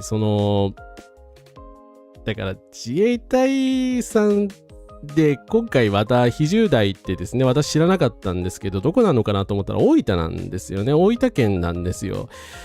中国大使館に侵入した陸自の男、エビの駐屯地宮崎県ですよね。はい。で、この前ですね、3月に、国内初の長射程ミサイル陸上自衛隊駐屯地に配備、したのが、これ熊本市のですね、熊本の話ですよね。はい。県軍地域駐屯地っていうとこだったんですけど、いや、九州の自衛隊で何が起きてるんですかね。まずくないですか、本当に。いや、だから煽ってるとか、もちろん死を政治利用する気とかないので、ちょっと誤解しないでほしいんですけど、だって心配になるじゃないですか。この前ミサイルを強引に配備したところの人たち、近くの人たちがですよ、同じだから地域のですよ、自衛官の人たちが、その中でね、不埒な輩が出てきて、でその中でね、精神を病んでるとかなんかいろいろ言われてますけど、その中でさらにこういった事故が起きるっていう、だから全部つながってる話に見えるんですよね。申し訳ないですけど。だから何か起きてるんじゃないかっていう風にも見えるんですけどね。もちろん今の段階ではその陰謀説的なことを言うつもりもないですし、偶然の一致なのかもしれないですけれども、なんかコンプライアンスとかのタガが外れてんじゃないかなっていう。自衛隊に関してはね、この前の歌歌った事件とかもこれから話しますけれどもあったので、全体的な話だとは本当思うんですけれども、特に九州でこういう事件が連続してるわけですよね。やっぱりちゃんと徹底的に調べて原因を追究すべきだと思いますし、砲弾の保管の状況ですとか、そういったことに何かしら問題があるんだったらもうすぐにね修正しないとまたこういう事故が起きますよね。多分詰まって爆発したんじゃないかと思うので、まだ原因とかわからないですけれども、何かしら砲弾とかねの整備とかに問題があったっていうことですよね。そう、救軍ならともかく自衛隊の人たちでこんな事故って今まであんまりなかったですよね。いや、ほんとひどいですよ。だから本当に責任追及しなきゃいけないし、なんならね、やっぱり小泉やめてほしいと私は思うんですけど、だって責任あるでしょ、彼には。だからね、沖縄を尊重しなかったツケを支払うのが九州だけなのはそれはおかしいですよ。はい。最高法規も納税制度も踏まえてない人が日本代表みたいな意見してるのが怖い。だから高市内閣のこういう強硬的な姿勢の中でこういう3つの事件が全部九州に絡んで起きてるっていうのはちょっと異様ですよね。はい。で、高市さんはですね、10時間前に、声明を出しているんですけど、また X で出してるんですよね。3名の方がお亡くなりになりました。それを日本のトップを会見もせずに X で発信していて驚愕しました。殺傷能力のある武器輸出解禁を高市さんが一方的に決めた日に大事故が起きたから会見しづらいんじゃないですかと。ここの部分はね、もちろん推測だし、高市さんはね、常にこういう感じなので、今回も何も考えずに X で発信したんだと思いますけど、不適切だと思いますよ。ちゃんと会見に出てきてやっぱり謝罪するなりなんなりしないと示しもつかないと思うし、保守の人だって怒ってほしいんですけどね。はい。だからね、X にポストすればいいってもんじゃないでしょ。これだけの大事故なんだから。はい。私の祖父が遊軍中に訓練中の事故で大怪我を負ったのですが、当時の装備は相当ひどかったようです。今の自衛隊でこれはちょっとダメですよね。いや、だから本当整備どうなってんのかっていう話ですよね。そう、ガバナンスが崩れちゃってんじゃないかっていう気がしますね。はい。安定に引きこもってまたかっていう。20分前の過去から語りかけコンカラスです。ルビちゃんさんありがとうございます。高市さんやめても次が小泉さんだと何の意味もない。いや、本当にね、だから小泉もまとめてやめてほしいです。はい。Twitter を公式発表の末に場にするなという気持ちです。っていうか自衛隊のトップって総理大臣じゃないのか。亡くなった隊員もだし、怪我された方、そうですね、1名だけね、命助かったのは良かったですけど、どういう状態かもわからないですしね、サバイバーズギルドに陥っちゃう可能性ありますよね、下手すると。だからね、自衛官の人たちの命をちゃんと尊重する気があるんですかね、この人は。はい。まあ、それでね、これ小泉はね、相変わらずこのような感じなので、タイミング最悪なことをずっとやってるんですけど、4月19日ですね、私の誕生日に、私が握手しているハモンド海軍大使はこの夏にオーストラリア国防軍のトップである司令官に就任予定です。まあ、それはどうでもいいんだけど、軍人同士の友情も日豪関係の特筆すべき力です。軍人同士の友情って言ったこの人。いや、この前さ、だから軍人って呼んじゃダメっていう話したばっかりじゃなかったですか。で、これさすがに保守系の人からも、いや、軍人同士って言っちゃダメだっていう、で小泉何考えてるんだっていうね、撤回しろよっていうですね、ポストが結構来てて、で小泉さんもそれも知らないはずないのに、撤回してないんですよ、これ。でまた X ポストだし、しかも、ダメでしょ、この人。いや、今すぐ降りるべきだと思います。いろんな面から見て思うけど、自衛隊員を軍人って呼んでるんですか？じゃあ中国大使館に刃物を持って侵入したのは軍人じゃないですかね。どうするんですか？あんた言葉が軽すぎますよ。軍人いつから自衛隊が軍隊になったんですか？まだ会見してないのにしれっと軍隊として扱ってる。ダメだ、この人。危うすぎるわというですね。はい。当然の批判じゃないかと思います。で、今日もまたたまたまなんですけど、これ事故が起きる前の話だと思うんですけど、山添拓さんが武器輸出の世論調査について質疑したら、共産党さんはミサイルが大好きなのでみたいな、ですね、どうしようもないこういう、もう令状嘲笑としか言いようのないような答弁をしたんですけれども、でずっと特に共産党さんに対してはこういう態度なわけでしょう。だから今回たまたまね、自衛官の方が亡くなってしまった日になったのは、本人がね、失言というか、タイミングが悪かっただけの話かもしれないですけれども、だから普段からこういう態度を取ってるからこういうことになるんでしょっていう話じゃないですかね。はい。いやー、軍人言っちゃってますからね、まずいですよね。本当に、だから自衛隊関連のガバナンスが壊れてると思います。自衛隊が自民党大会に呼ばれて答えるとか、この悲惨な事故という直感にはなりますが、自衛隊員の命がとても軽く扱われているような気がしますというですね。そう、同じ戦車に乗っていた先輩が亡くなってるわけですからね、本当にね、相当なフォローをしないとまずいですよね。自衛隊は出身地の司法を見てたら名簿閲覧について提供拒否できると書かれてたけど、該当する年齢の人たちがどれだけ読んでるのかなと。そうですね。だから提出拒否も自分から言わないと提出されちゃいますからね。自治体によってはね。22歳の方と18歳の方勝手に名簿提供してるので、はい。それも大変な問題だと思うし、違憲だということで今訴訟を起こしてるんですけど、いや、ほんとね、説明責任も果たさないし、軍人って言っちゃってるし、ほんと軽率ですよね。これで軍人が中国大使館でテロビバンということに、政治家や国民の代表じゃなくて軍人って以前、辰巳孝太郎さんの質疑でも支離滅裂なことで反答してましたね。小泉ずるいです。相手が共産党だと見て自分に味方してくれると分かってるから、そうですね。だから態度でかいんでしょうね。だから自分がそうやってネット右翼の人たちがフォローしてくれると思ってるからでしょ。で、自衛隊の例の歌姫事件なんですけど、未だにこれ、問題にしないで流そうとしているんですが、森友学園事件とダブって見えますということで、このミスター IQ さんっておそらく保守派の人だと思うんですけど、ちょっとすいません、他の主張ちゃんと確認してなかったんです。あれなんですが、森友事件を連想させるという声が出ていたと。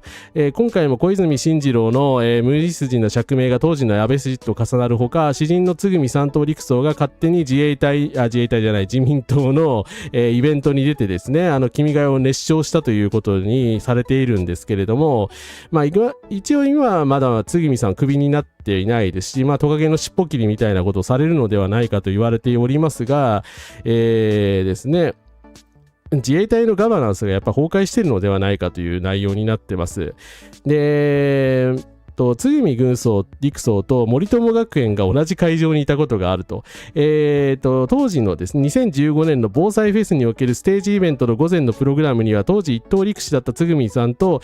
森友学園の塚本幼稚園の名前が出ていると。だからこういうですね、防災フェスティバルみたいなのは、いかにもそういう保守派の人が集まりそうな、イベントですけど、自民党関連のイベントに出てたわけですね。で、他にも、だから山口さんっていう愛国の歌姫、軍歌の歌姫みたいな、人がいて、この人は、つぐみさんとは違う人ですが、教育直後を現代風にアレンジした歌が代表曲の人物であると。彼女は民間人であるから何を歌っても問題がない。どのような思想を発信してもいいわけだが、問題は自衛隊の姿勢であり、旧日本軍と決別して新憲法の下で立ち上げた組織のはずの自衛隊がこういう人を呼んで戦前の軍歌を演奏させていたわけですよ。もうめちゃめちゃですよね。だから右翼色を隠す気もない。この内容ね、すごいまとまっててですね、素晴らしいノートなので、皆さんよかったら読んでほしいんですが、で、天皇のために死ぬ軍歌、海ゆかばも、つぐみさんは2016年に、平然と歌っていた。日本会議のイベントとかにもこの人出てたことが明らかになってるんですけれども、調べたら出るわ、みたいなね、動画も残ってるわけですよ。で、NHK 朝日新聞などはこの件を報じることは一切なかった。そのまま10年経ち、今回の事件が起きてしまった。上官に利用されて仕方なくやっていると推察している量子化論客の見解は誤りである。つぐみりくそは今まで普通の曲目演奏ばかりしていて、たまたま自民党大会で歌唱を命じられた不運な自衛隊の音楽メンバーというわけではなく、もともと右翼のステージにしょっちゅう出ていた人間であると。この海ゆかばは陸軍陸曹の、つぐみ陸曹の持ち歌になっていて、去年では異例を込めて石川県での読書をしていると。で、これもね、地域自衛隊のやっぱり問題ではないかっていうことで、石川県とズブズブだったみたいなんですね。だから石川県の、今、ようやく落選しましたけど、長谷がいた時に、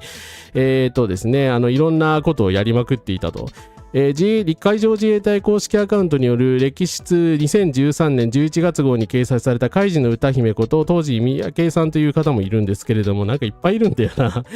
倍昭恵総理の対談記事、アッキー対談国の守りは歌心の告知ツイートが削除されていましたが、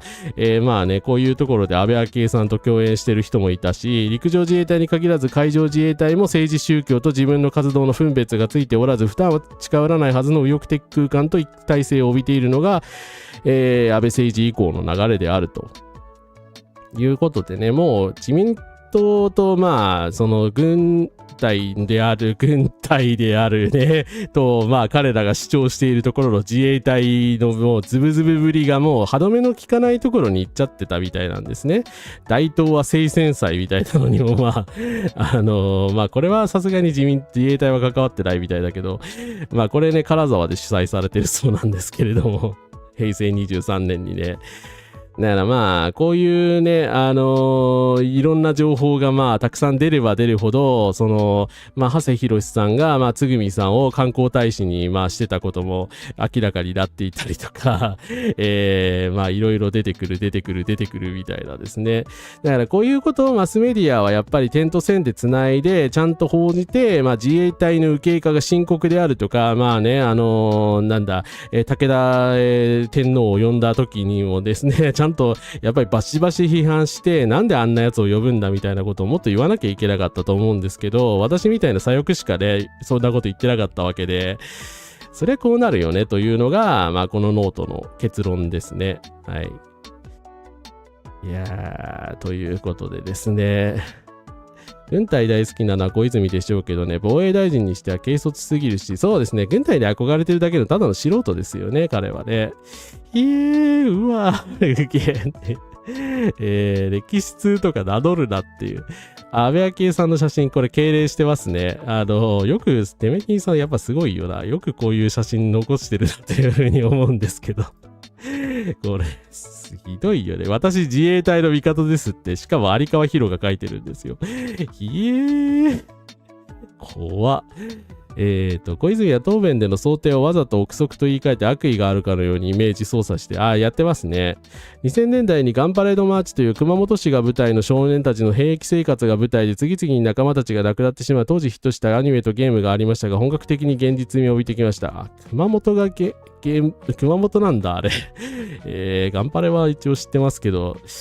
怖いっすね。大東亜聖戦。自衛隊は国民のものであるっていう自覚なさすぎでしょって。しかも差別用語ごめんなさい。表示されちゃってるけど、だから韓国に対して差別的なことをやってる雑誌ではあったわけですよね。ひどすぎるよな。本当に。だからまあ自衛隊とね自民党の癒着がもう、隠しきれないところまで行ってしまったというのがちょっと今回の事件なのではないかなというところですね。はい。ということでですね。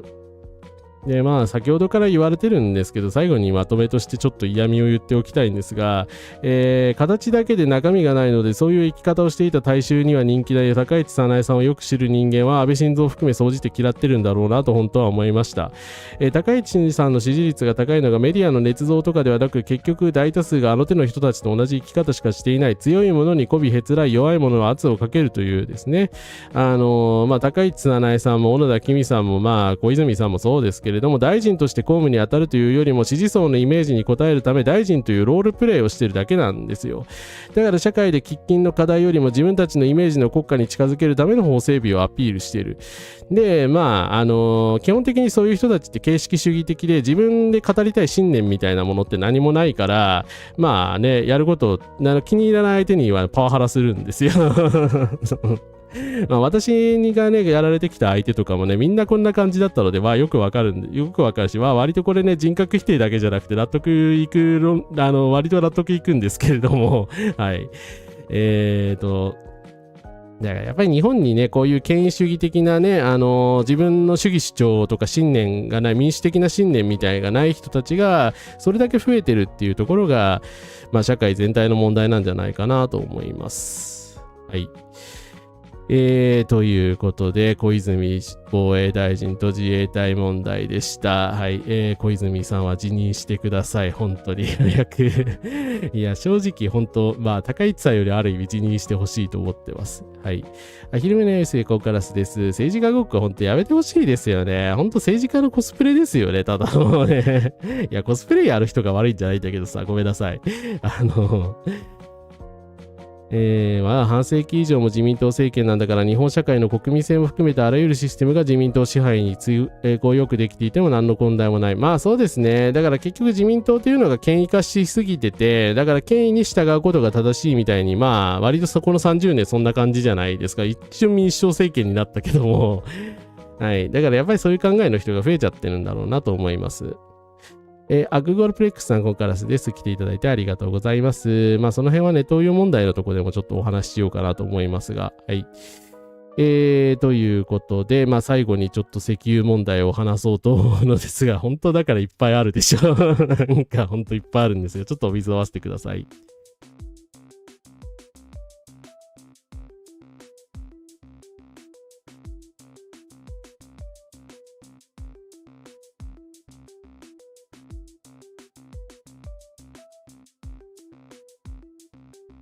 はい、失礼いたしました。ということで最後に皆さん懸念しているところだと思うんですけど、日本の石油確保の問題についてちょっとお話ししようと思います。報道特集で一躍有名になった坂井野さんですが、年を超えて石油の供給を確保できる目処がというメッセージがまた政権から出されたんですけれども、前提資料は下記になります。これはあくまで5月の見込みのように代替調達と備蓄報酬が 50-50 になることを前提とした上で、その条件が今後も続けば2026年を超えて我々はね、年を越せるよと、イラン戦争がずっと続いてたとしても、ホルムズ海峡が封鎖されたとしてもなんとかなるよっていうことを、赤澤さんとかはね、必死に言ってるわけなんですけど、彼はでも分かってて言ってんじゃないかなっていうちょっと話なんですよね。代替調達率が 50% を超えないと赤澤理論、要は備蓄放出とバランスよくですね、石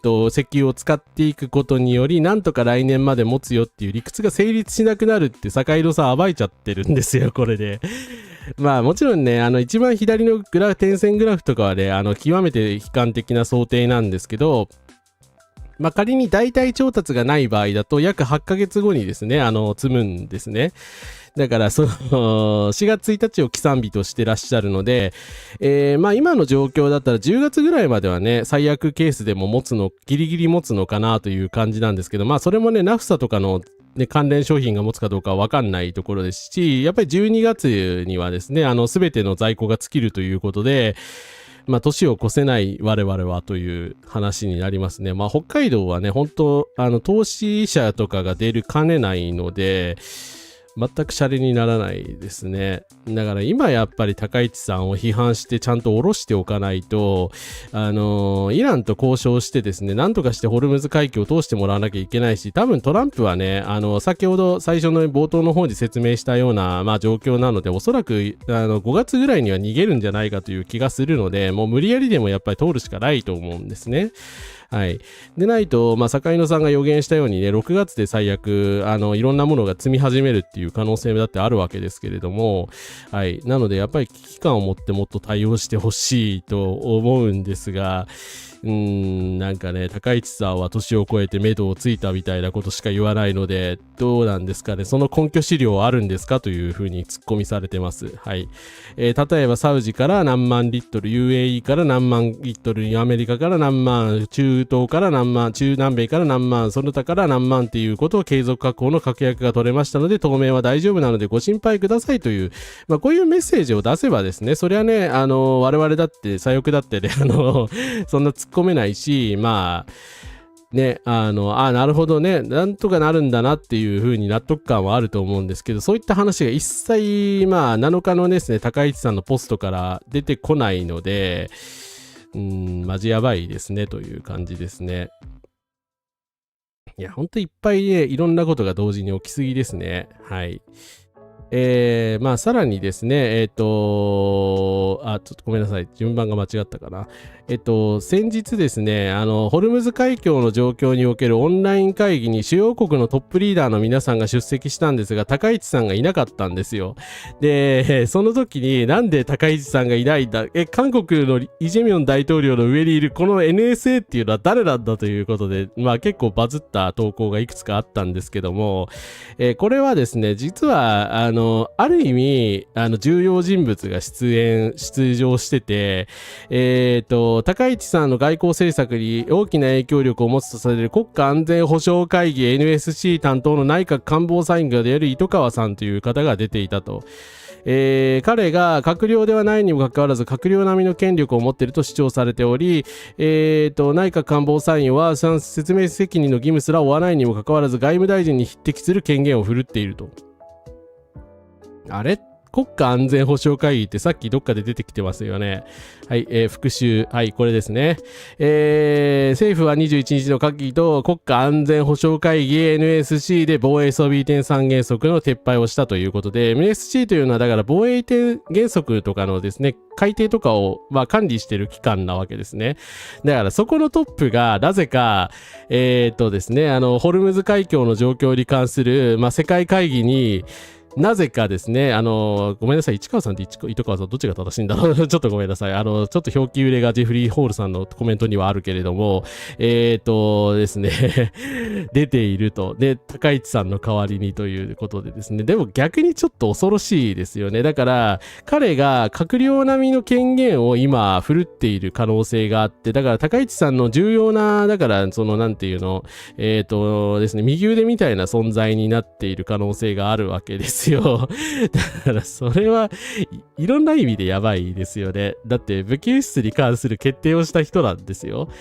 こっちが正しいのかな、市川さんかな。でから彼、ジェフリー・ホールさん、ちょっと名前がね、すいません、書き間違ってるので、どっちが正しいのかちょっと今確認してみてますが、外交政策形成によって重要な役割を果たしている市川は、最近の米日首脳会談で首相のパフォーマンスの演出、1989年に外務省入省、いわゆる治安マフィアの上級官僚と言われていて、ベテラン官僚である。市川は本来インドネシア大使になる予定であったが、高市が就任した際に代わりに彼に安全保障大臣に任命することを決めた。彼は首相の公的スケジュールに記録された会合の数でトップクラスにランクインしており、しかも国家安全保障担当は説明義務すら課さず外務大臣に匹敵する権限を、しているということで、ということで、市川圭一かな、ごめんなさい。ちょっと、表記売れをしていたのに気づかず申し訳ございませんでした。あ、市川圭一さんですね。すいません。失礼しました。ちょっとジェフリー・ホールさんすいませんでした。名前の表記がちょっと間違ってらっしゃるんですけれども、ですね、正しくは、国家安全保障局長の市川圭一氏です。はい。まあ、だから彼がですね、外務大臣並みの権限を持っていろんなことをやってるというのが、まあ、なんでっていう話ですよね。はい。まあ、確かに華々しい経歴の持ち主ではあるんですけれども、いやー、だから日本の、だから、育成がこういう人のに勝手に委ねられてるって、ちょっと勘弁してくれよっていう話なんですけど、だって選挙で選ばれた人じゃないですよね、この人。いや、まあ、備蓄の席を保持したことを席を確保したと表現するんだから信用できませんよ、高市さんは。いや、本当ね、だからその表現の仕方とかがいちいち不誠実なんですよね。はい。いやー、日本って本当怖いですよね、こういうことが。なんか平然と、だから外国籍のね、ちょっとすいません、多分英語だったので、で、表記が間違ってたんですけれども、申し訳ない。翻訳だったので、だから外国籍の方から見ると異様なことだから、ね、民主的に選ばれてない人物が突然だから、外務大臣会議というか、世界のトップ会議みたいなのに出てるわけじゃないですか、高市さんの代打として。なんでっていう風になるんですけど、でも日本はなんか官僚の人が代わりにこういうことやることに慣れすぎてて、おかしいっていうこと、声が上がらないのはやっぱ怖いですよね。はい。ちょっと名前間違えちゃってすいませんでした。そしてですね、まあ日本はこのような状況なんですけれども、韓国が何をやってるかというと、カナダの原油を無関税で輸入することにしたそうです。はい。ちょっとどういうことなのっては、ちょっと目を疑ったんですけれども、これですね、もともと、まあ、自由貿易協定を、まあ、韓国ってカナダと結んでたらしく、カナダ原輸入の、まあ、障害となってた原油産地を証明手続きっていうのが、まあ、ちょっと煩雑で、まあ、カナダにとっては、まあ、関税を 0% にするっていうのはそんな話でも一応あったわけだったので、まあ、韓国的にもね、そこまで強くは、まあ、いろいろやってなかったらしいんですけど、今回外交交渉を重ねた結果、まあ、カナダからね、今後原油を大量に取るということで、まあ、関税率を 0% にすることに成功したそうです。はい。ちなみに韓国は備蓄を放出してません。他のところから確保できているので放出する必要がないですね。はい。まあね、イ・ジェミョンさんが夜も眠れない感じで私も危機感を覚えているので必死に対応してますって言ったの1ヶ月ぐらい前だったと思うんですけど、いやー、どうするんでしょうね、貴重な。だってカナダだったら日本だって取れる可能性あったわけじゃないですか。そこを韓国にこうやって先に取られてしまって、どないすんのっていう感じですよね。はい。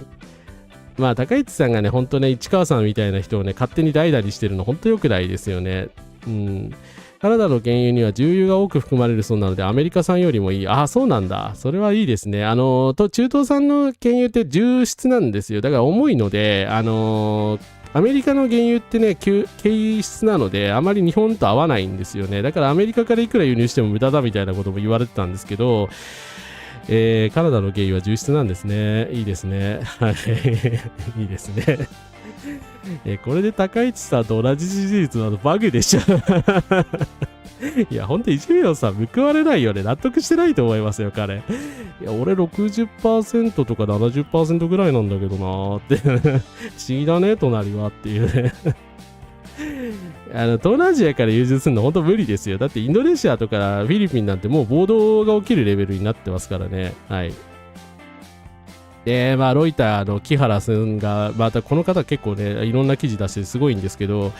恐ろしい記事を出しました。マクロスコープ、高市政権明日半年、功績の陰で囁かれる苦言と懸念ということで、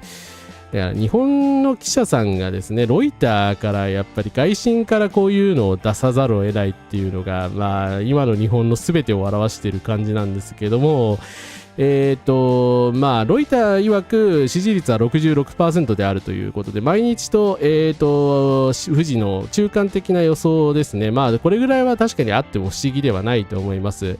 初の女性首相という点が大きく、これ以上ない刷新感が他の政治家との比較で国民人気を集め続けており、夜の会食が少ないなどということもしがらみにとらわれないクリーンな印象があるという、こういうコメントをですね、関係者から取ってきて、ばらしてるわけなんですけれども、さすがロイターですよね。当確運動とみなされると。一方、政府内で囁かれているのは高市氏の続弾選考への苦言である。経済政策を担う政府関係者は、今の政権内には衆園の政治家から官僚やから話を聞いてまとめるコーディネーターが誰もいない。例えば財務省が、予算不定の見通しを進言したり、経産省がエネルギー不足のシナリオを、さっきの坂井野さんも経産省の人ですけれども提言すると、当確運動であるとみなされる。当確運動であるとみなされる。ちょっとこれ目を疑う表現なんですけど、マジでそう言って、ロイターに言った人がいるらしくて、要は高市さんに逆らうやつは左翼みたいな話なので、誰も何も言えないという感じみたいですね。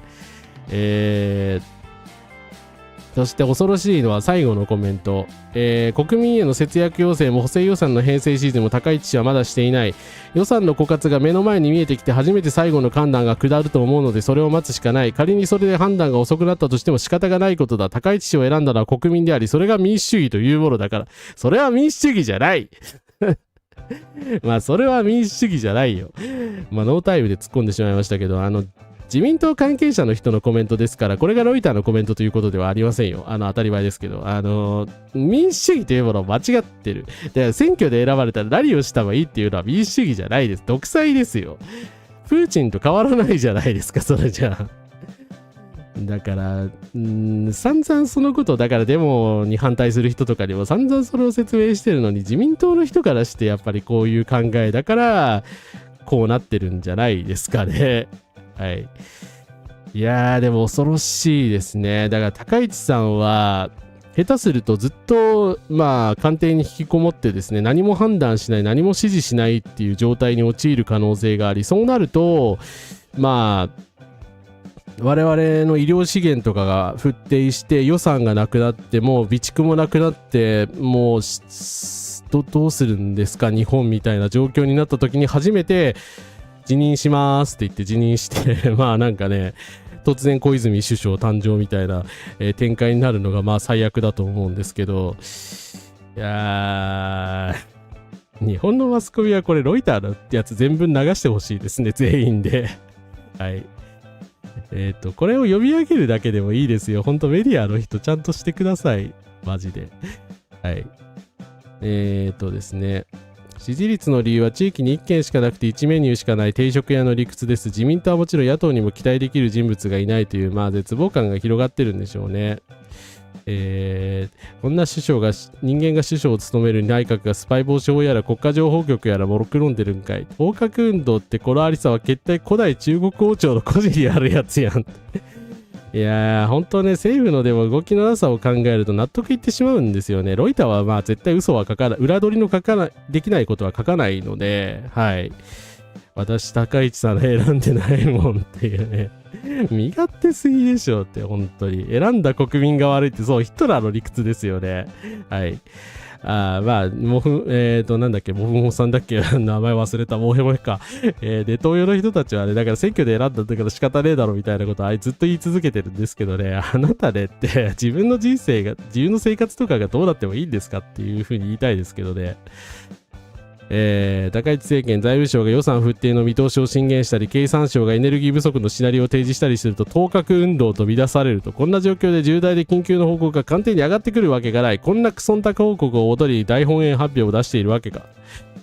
高市内閣をいつ倒れるか冷静に算数しましょう。結論、構造的に2027年の総裁任期満了までは、不動の316議席があるので何とかなると。支持率がね、いくら下がっても岸田さん辞めなかったじゃないですか。だから、何でもね、やろうと思えば27年までこの政権続けられるんですよ。やろうと思えばですけど。前倒しファクターとしては高市氏の健康リスク、先ほど言いましたよね。で、麻生さんがついに切れて離反するという、これもあり得るシナリオだと思います。麻生太郎に頼りたくないけど。で、対米87兆円の補助スキームが国民的スキャンダル。これはあんまりないんじゃないかと思います。誰も文句言ってないから。で、ホルムズ、ナフサ、医療プラスチック、透析の連鎖が実生活に到達という、これ最悪シナリオですけど一番ありそうな話だと思います。だからロイターの話と総合すると、透析患者の人が危機に陥っても高市内さんは本当死人が出るまで何もしない可能性が最悪あるわけですよ。でそれを裏付けるじゃないですけれども、関連する情報として現役医師の方からこのままでは国民皆保険が崩壊するという医療制度改革に対する批判が出てるんですね。これあくまでもプレジデントオンラインの意見なので、ちょっと参考程度に見てほしいんですけど、OTC 類似薬に自己負担を課したり、高額療養費をね上げたりとかわけわからんことをしてるじゃないですか。それ自体最悪なんですけど、ですね、今回の法案の中に、なんか恐ろしい文言が入っていることに気づいた人がいて、辰巳幸太郎さんなどがね気づいたらしいんですけど、代替性が特に高い薬剤を用いた療養その他の適正な医療の提供を確保しつつ、公平かつ効率的な保険給付を行う必要性に鑑み、その要する費用のうち一部を保険給付の対象としないものにする療養として厚生労働大臣が定めるもの、一部保険外療養というと。で、この文言がおかしいと。一部の保険給付の対応としないもの療養とか用いた製薬その他の適正な医療って別に薬とかの話するだけだったらこれいらないじゃないですか。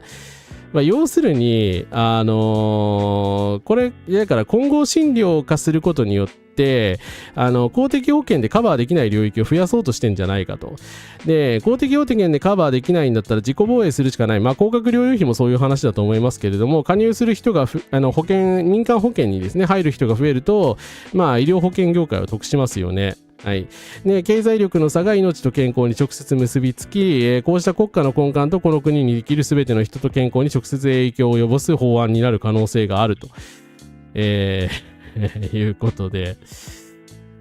やっぱりでも国民健康保険の崩壊、確かに今ね外資の、陰謀だとか言ったらね陰謀説ですから、そこはね言い過ぎないことは大事だと思いますけど、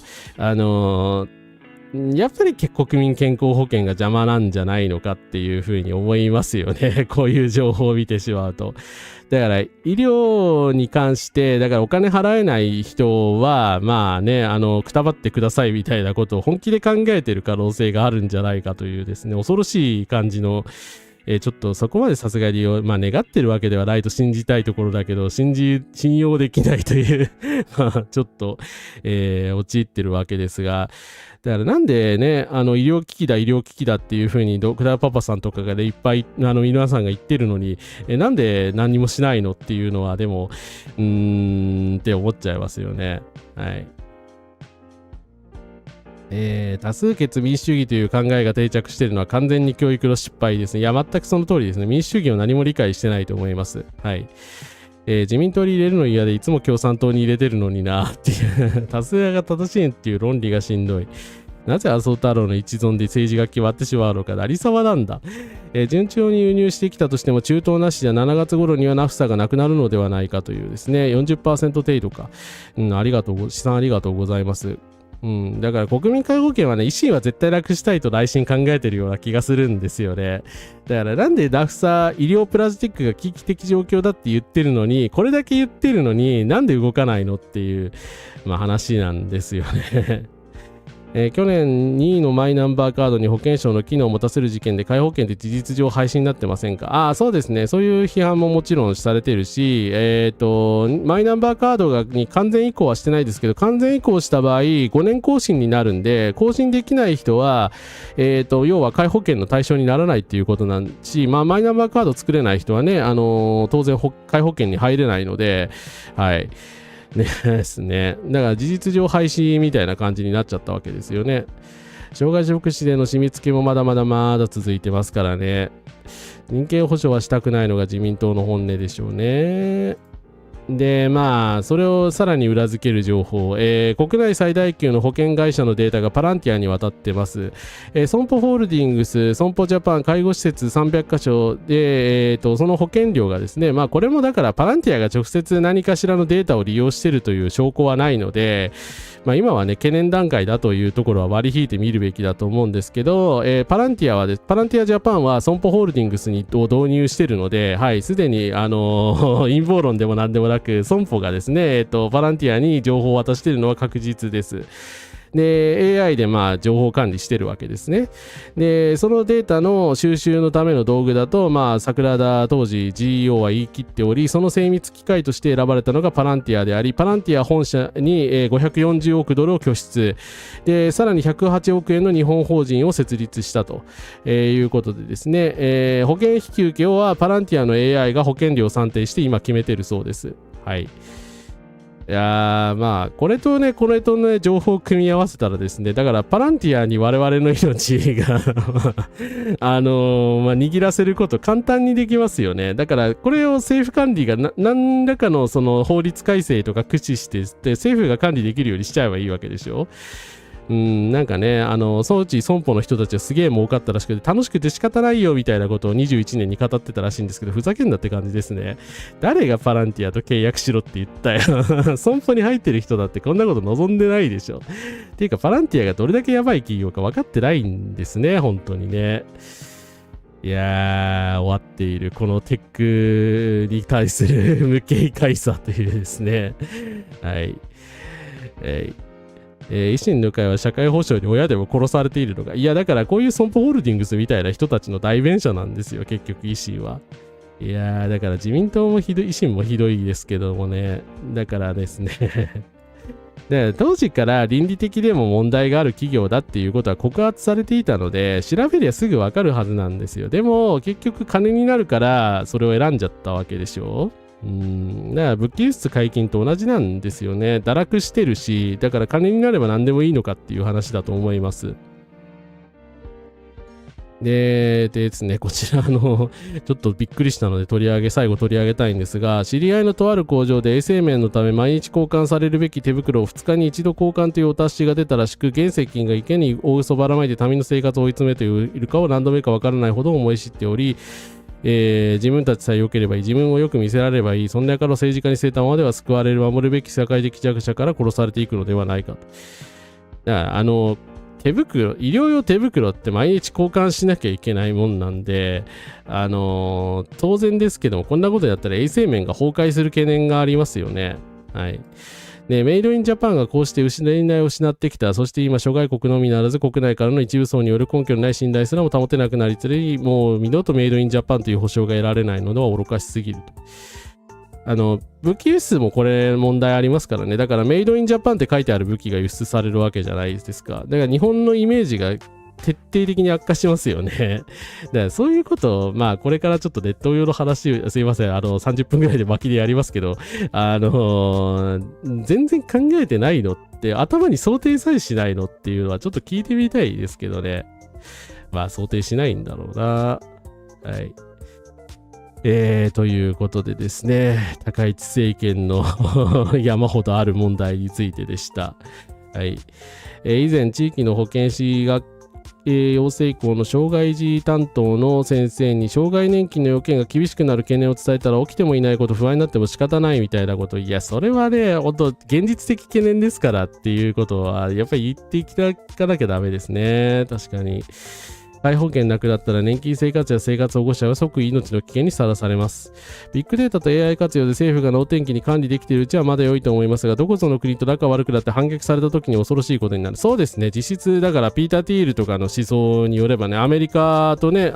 かイスラエルに情報を渡すこと全くやぶさがないでしょうからね、やられたい放題ですよ本当に恐ろしいですよね。だから外資系のしかも企業にそういうことをやらせちゃうのはまずいと思いますよ。ね、だから国家安全保障とかの話好きなのになんでそういうこと考えないのかなって思いますよね。コロナ禍でも医療従事者はマスクを何日にわたって使い回すしかない状況に追い込まれましたよね。何も反省できないんですね、日本は。ギャンブルニキさん、ここからです。船乗りです。重油が逼迫してて、風呂の回数減って衰えてます。っていうかね、いや、そうだったんですか。ありがとうございます。っていうか、お疲れ様です。いやー、でも、厳しいっすよね、この。で厳しいというか、だから、だから漁船とかね、いろんなところを逼迫していることは聞いておりますが、私たちはね、結構、やっぱり自分たちに生活に直接関係がある、医療資源とかね、やっぱりそういうところに注目しちゃうんですけれども、漁業の関係者の方とかね、マジで今困ってるんで、だからもう一刻も早く何とかしてくれ、何とかしてきないならやめてくれとしかもう言いようがないんですけれども、だから判断が遅くなっても仕方なくないですよ。倒産する企業が出ますよ。っていうことですよね。もっといっぱい言っていかなきゃいけないなと思います。ソーポは東京レインボープライドの協賛なんだ。いやー、ピンクウォッシュやめてほしい。はい。入浴の回数減らされるの厳しいですし、そこもね、やっぱり衛生面の問題が出てきますよね。はい。ということで、邪悪なり高い知性権という話でした。はい。もうお腹いっぱいだと思いますがですね、ちょっとまだまだちょっと語らなきゃいけないことがちょっとあるので、皆さんもですね、無理せず付き合ってください。ということで、ちょっとお水飲ませてください。チャンネル登録、高評価引き続きよろしくお願いします。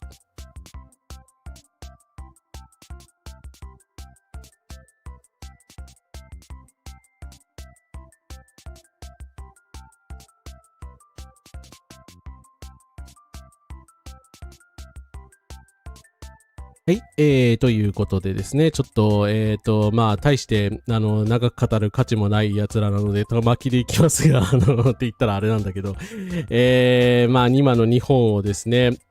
評判をですね、落としまくっているネット右翼の皆さんについて取り上げたいと思います。ちょっと写真出るので注意です。変な LGBT について教えなくていい参政党神谷宗平代表が札幌で街頭演説。来るんじゃねえよ。マジで。お前。いやー、これ知ってたらな、講義言ってたんだけどな。いや、私すいません。ちゃんとアンテナが、あれですね、ダメだったんですねけど、18日にですね、神谷さん来てたらしくて、子供たちへの教育について変な LGBT と性的少数たちとかどうでもいいと、なんで札幌に行ってこれ言いに来るわけふざけてんの舐めてんすかね神谷さんは。舐めないでいただきたい。さすが北海道新聞、ここを切り取ってくれました。変な LGBTQ の教育をするより、郷土の歴史や偉人のことをしっかり子供に教えるべきだと主張しました。言ってんじゃないか。だから、これポストこれ、あれですよ。訂正になってないですよね。2度書いてるんですよ、同じこと。で、どうなってんのいや、この人常にこんな感じだからあれなんだけど、ついでに言うけど、北海道に郷土の偉人なんていねえわ。釈迦院ぐらいだわ。いや、釈迦院さんとかそのね、アイヌの州長の方はいっぱいいるけど、はい。和人はみんな侵略者なんだから偉人なんていねえっつ。お前。そんなことも知らないで来たんですかね。はい。ということでですね、みんな切れてます。はい。参政党神谷宗平代表の発言に対する抗議声明。4月18日、参政党の神谷宗平代表が札幌市中央区で、わざわざですね、私のもの家、街のど真ん中に来て、変な LGBT とかどうでもいいみたいなことを発言したので、北海道新聞が報じて、北あかり法律事務所さんが、差別やヘイトスピーチの問題に取り組んできた法律事務所として、抗議声明を出しました。はい。当たり前ですね。はい。そして、札幌レインボープライドと北海道 LGBTQ アライアンスからも、参政党神谷宗平代表の発言に対する共同声明が出てます。はい。この発言は今苦しんでいる子供たちの命に関わる問題です。普通と変という選別は差別と偏見の構造そのものです。はい。普通の市民とか言ってる人は反省してください。私たちはこれからも声を上げ続けます。はい。当たり前ですね。当たり前ですけども、動きがめっちゃ速くてさすがだなと思いました。はい。当たり前だよな。いやー、ほんとね、北海道に乗り込んでこんなこと言わないでほしい。で、いや、どこで言ってももちろんダメなんだけど、ただで済むとだよという感じですね。はい。ということでですね、3日でこれだけの人たちが賛同してるわけですけれども、めちゃめちゃみんな怒っているので、はい。覚悟の準備をしておいてください。はい。はい。ということでですね。はい。すいません。胸クソニュースで申し訳なかったんですけど、またこいつかよって。変な歴史改変よりマシだわっていう。変な LGBT ってなんだよっていう。弱者員は教科書に載ってましたね。神谷宗平は本当に歴史を勉強しているのでしょうか？いや、わざとやってるんだと思いますけどね。時計のあることをわざとそうですね、ハラスメントとして言ってるつもりなんでしょうね。はい。でもそういうね、霊障仕草はね、聞かないので、はい。みんな本当に怒っているので、冗談じゃないですよ。神谷が思い浮かぶ北海道の偉人って松前藩の人たちだけでしょ。いや、本当にそれしか考えてない気がする。なんならね、だから、新選組の大将は北海道の人なんですよね、みたいなこと言い出しそうな気がする。ちげえからって。波動前などジャンボタリシダの推進してる人たちが教育を語らないでほしいです。大和民族によるアイヌ民族への弾圧の歴史は教育しないといけないですね。はい、その通りです。釈社員さんだって騙し討ちで殺されてますからね。ほんとひどいですよ。はい。彼戦って負けたわけじゃないですからね。教員免許持ってんの怖って。本当に。はい。まあ他にもちょっと胸クソニュース、これ一行だけ取り上げるんですが、あまりあれがないので、娘からブロックされてるかもと LINE が来たので調べたら見事ブロックされてました。娘は無事だそうです。この方からも私ブロックされてます。何の金設定もないし名前が知らなかったのにということで、非常に主役な映像なので取り上げませんが、この門博子さんっていう人ですね。自民党の門博子さんなんですけれども、この人がね、アベマ TV っていう、ヘイトチャンネルに出てきて、デモは意味ないとか、ごっこ遊びだとかね、散々好き勝手なことを怒鳴り散らしてたんですよ。で、あまりにもひどいので、この、プロテスターのね、96歳のね、有名なプロテスターの方とかが、みんなして苦言を呈したら、みんなしてブロックしているそうです。はい。政治家やめたら、もう。いや、でも否定して上にね、抗議した市民をブロックするってありえないですよね、態度として。どういう人なんですかね、この人。私よく知らなかったんですけど。信じられないやつがいるなと思いました。はい。ですね。前日ついに出身地の市議会にも参政党議員が生まれてしまった。いやね、参政党、今国政では結構、だから高市さんがいるから静かにしてますけれども、今地方にかなり侵食してるので、ね、最近でも地方の代表者が参政党支持だったりとかいたと思うんですけど、非常に危険な状態になってると思います。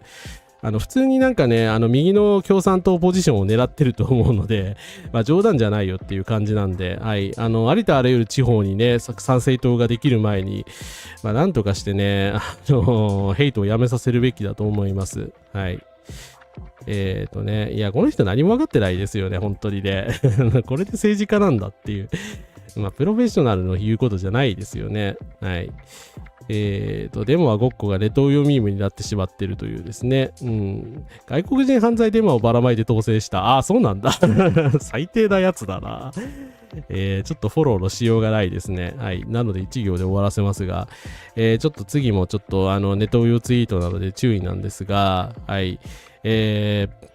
ブラジルに関するこんなヘイトスピーチがちょっとバズっていました。ブラジル人は貧しく海賊版でしかゲームができない子がいるから海賊版は悪いことじゃないから子供たちにゲームするなっていうのかと。はい、貧しくて買えないなら安く違法コピーを買って遊べばいいと教えるべきではありませんと。言っとくけど、ブラジル人の人たちはこんな主張はしてません。実際に、経済的に、背景を言うと、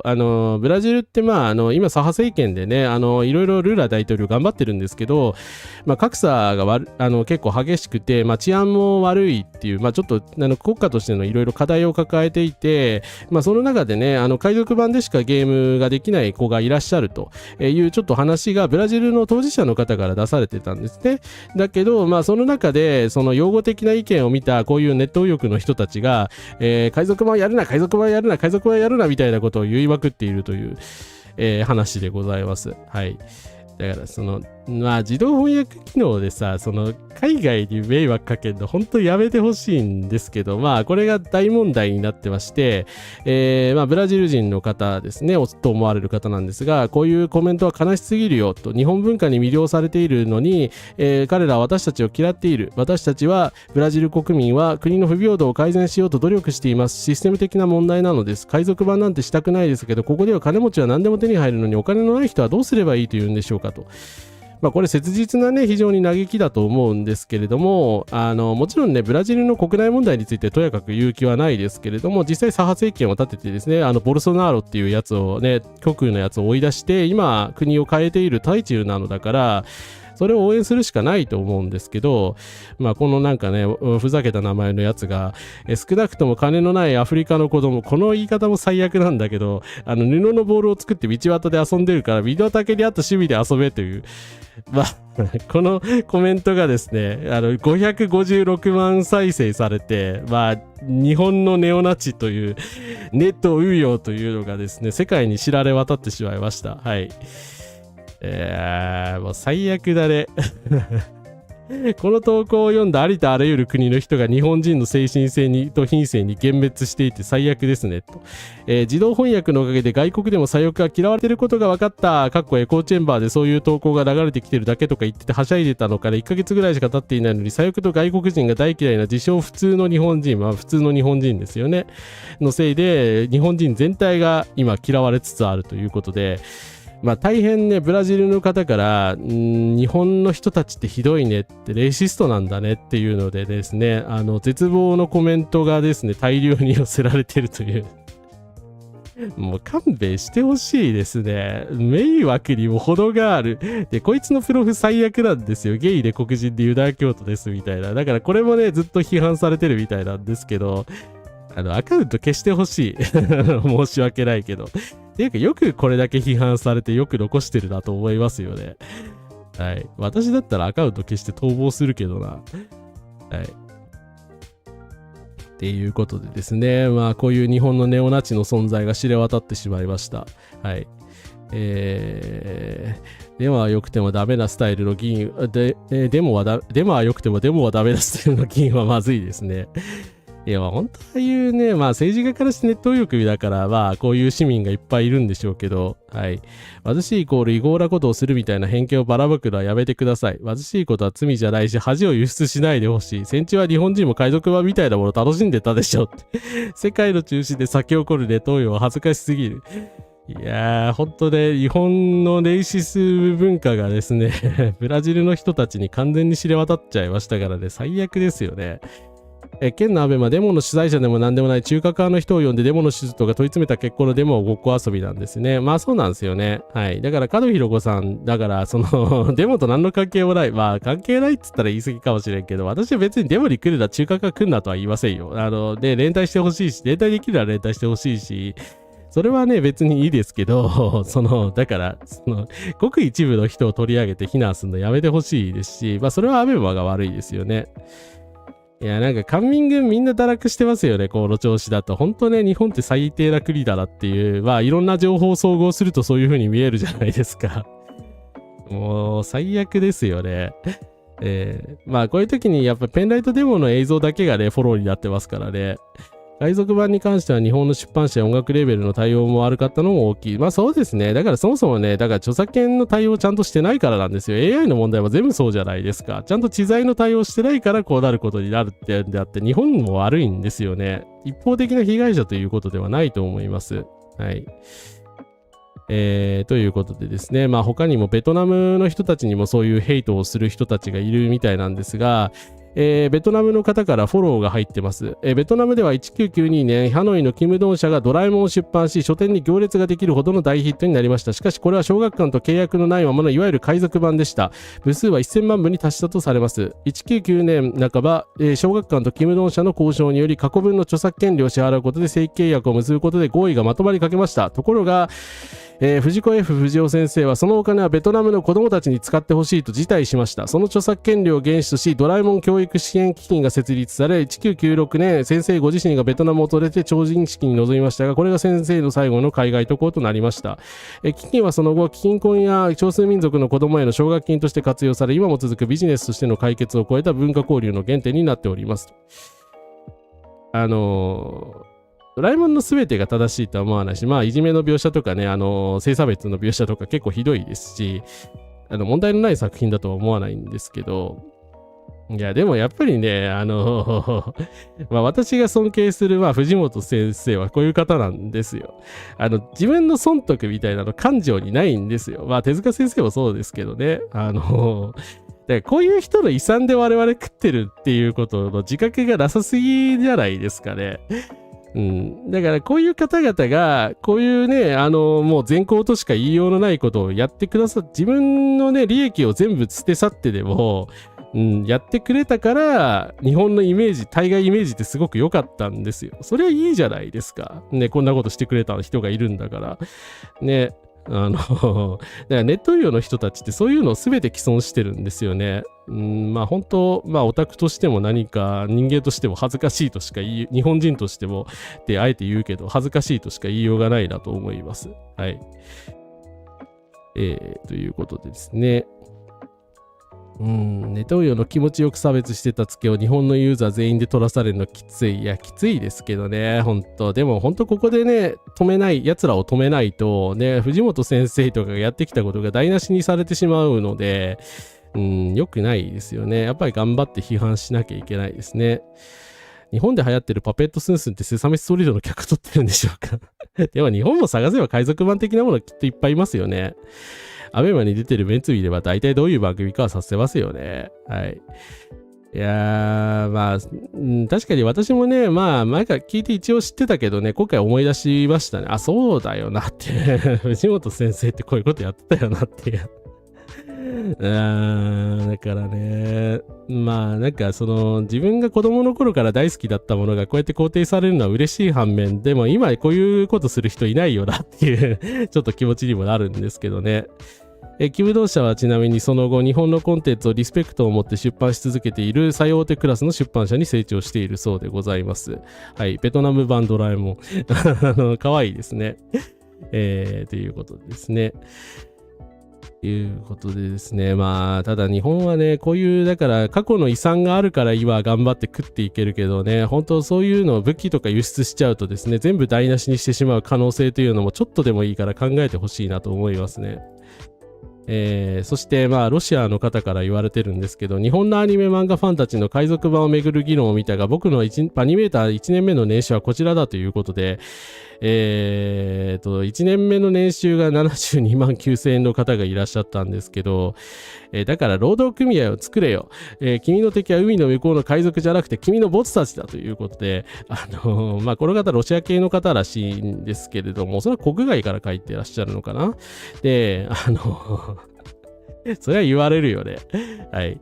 で、じゃあ組合を作れ、組織化しろ、上司の首を狙って切り落とすんだ。彼がお前に正当な賃金を払わないことに怯えるようにしろ。ちなみにこの方スペイン人の方っぽいです。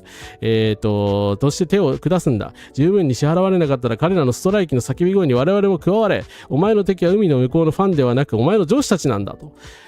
そうですね。全くその通りだと思うんですけど、このようにですね、日本のアニメーターの人方々の現状を憂いで、海外ファンの方々がですね、熱く語ってくれてるんですよ。非常にありがたい話だと思うんですけど、それに対するネトウヨの反応がこちら。残念だけど搾取しているのは日本国内も国外も含めた視聴者ですよ。アニメーターの安い給与に依存して毎週100本のアニメを作ることが可能になっているのです。企業も搾取していますが、主に搾取している主体は消費者なんです。インバウンドと同じ構造なんですよね。消費者の方が搾取してることになってるっていう。どういうことなんていう。いや、だから、それ価格を決めてるのは企業なんだから、企業と広告代理店が搾取してるに決まってないですかっていうことなんですけど、日本人たちが君たちにはもっと良い給料に値するし権利のために戦うべきだと言ったら、実際には私には搾取的な上司なんていないし、君たちアニメを見る連中が私を搾取してるんだ。給料スズメの涙しか払ってくれない私の上司は関係ないのだと言った。でそりゃこの顔されるわなっていうですね、非常に海外ファンっぽい感動で面白いなと思ったんですけど、ちなみにですね、普段この方ね、ちゃんとね、海外のLGBTQ コミックとかを推してくれてる、すごく問題のないアカウントでした。はい、ちゃんと確認はしてます。案内のクラスさんおやすみなさい。来ていただいてありがとうございました。偶の根もない正論、お願いだから黙っててほしい。搾取という意味を理解していない。いやー、もう恥ずかしすぎますよね。これが翻訳で伝わっちゃってんの。スポンジボブ、常識が違いすぎるわっていう。いやー、さすがに日本のマジョリティじゃないと思いたいけど、でもアニメファンの人結構こういう認知の人多いんじゃないかなっていう気はするんだよな。はい。日本では労働組合がほとんど存在しないのは日本政府のプロパガンダによりそれが共産主義だと吹き込まれているからではないのかというですね。はい。こちらもスペイン人の方なんですけど、公立大学が左翼運動の圧力の結果だということを知らなかった人々の数が私を恐怖に陥れています。休暇、退職金、ボーナス、保障、社会保障、最低賃金もそうだということを知ったら彼らにはショックが与えられるでしょうというですね。まあおそらくね、サンチェス首相を支持してそうなスペインの左派の人なんですけれども、まあこういう人からはですね、ネトウヨがボコボコにされているので、まあある意味小気味よくはあるんですけれども、まあ日本の恥を晒しているということですね。でも絶対まあ反響の影響はすごいですよね。はい。で、まあ他、先ほどのね、こちらもブラジル系の方だと思うんですけど、言語の壁が移れ、人々が日本で WW2 でドイツ側についた理由を説明しつつあるって。まあこれはさすがにね、もちろんジョークだと思うからあれなんですけど、11万いいねさせてるんですよね。もうそういうイスラエルみたいな国だって伝わっちゃってるじゃんっていう。はい。ちなみにこのベーコンさんも一応主張は確認しているんですけれども、まあ多分これブラジル人のよくわかんないんだけどインフルエンサーの人なんですよね。この男はトランスフォビアの原因であるハリーポッターに800レアルも出してたった30レアルの緑の布と無料の編集アプリでくだらない動画を作っているということでですね、いやハリーポッター買っただけでそこまで言うことないじゃんっていう感じなんですけどいやなんか日本のフェミニストの人もこれぐらい言った方がいいと思いますね。はい。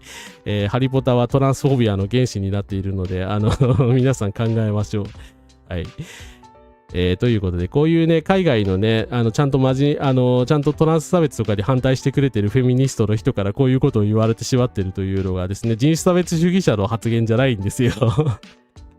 だから一応私もだからこれアジア人差別主義者の人だったら困るなと思って肯定的には紹介できないなと思って一応確認したんですけれども、もちろんねそういうことではなかったという、まあ残念ながらですね。はい。今すべてが納得いきました。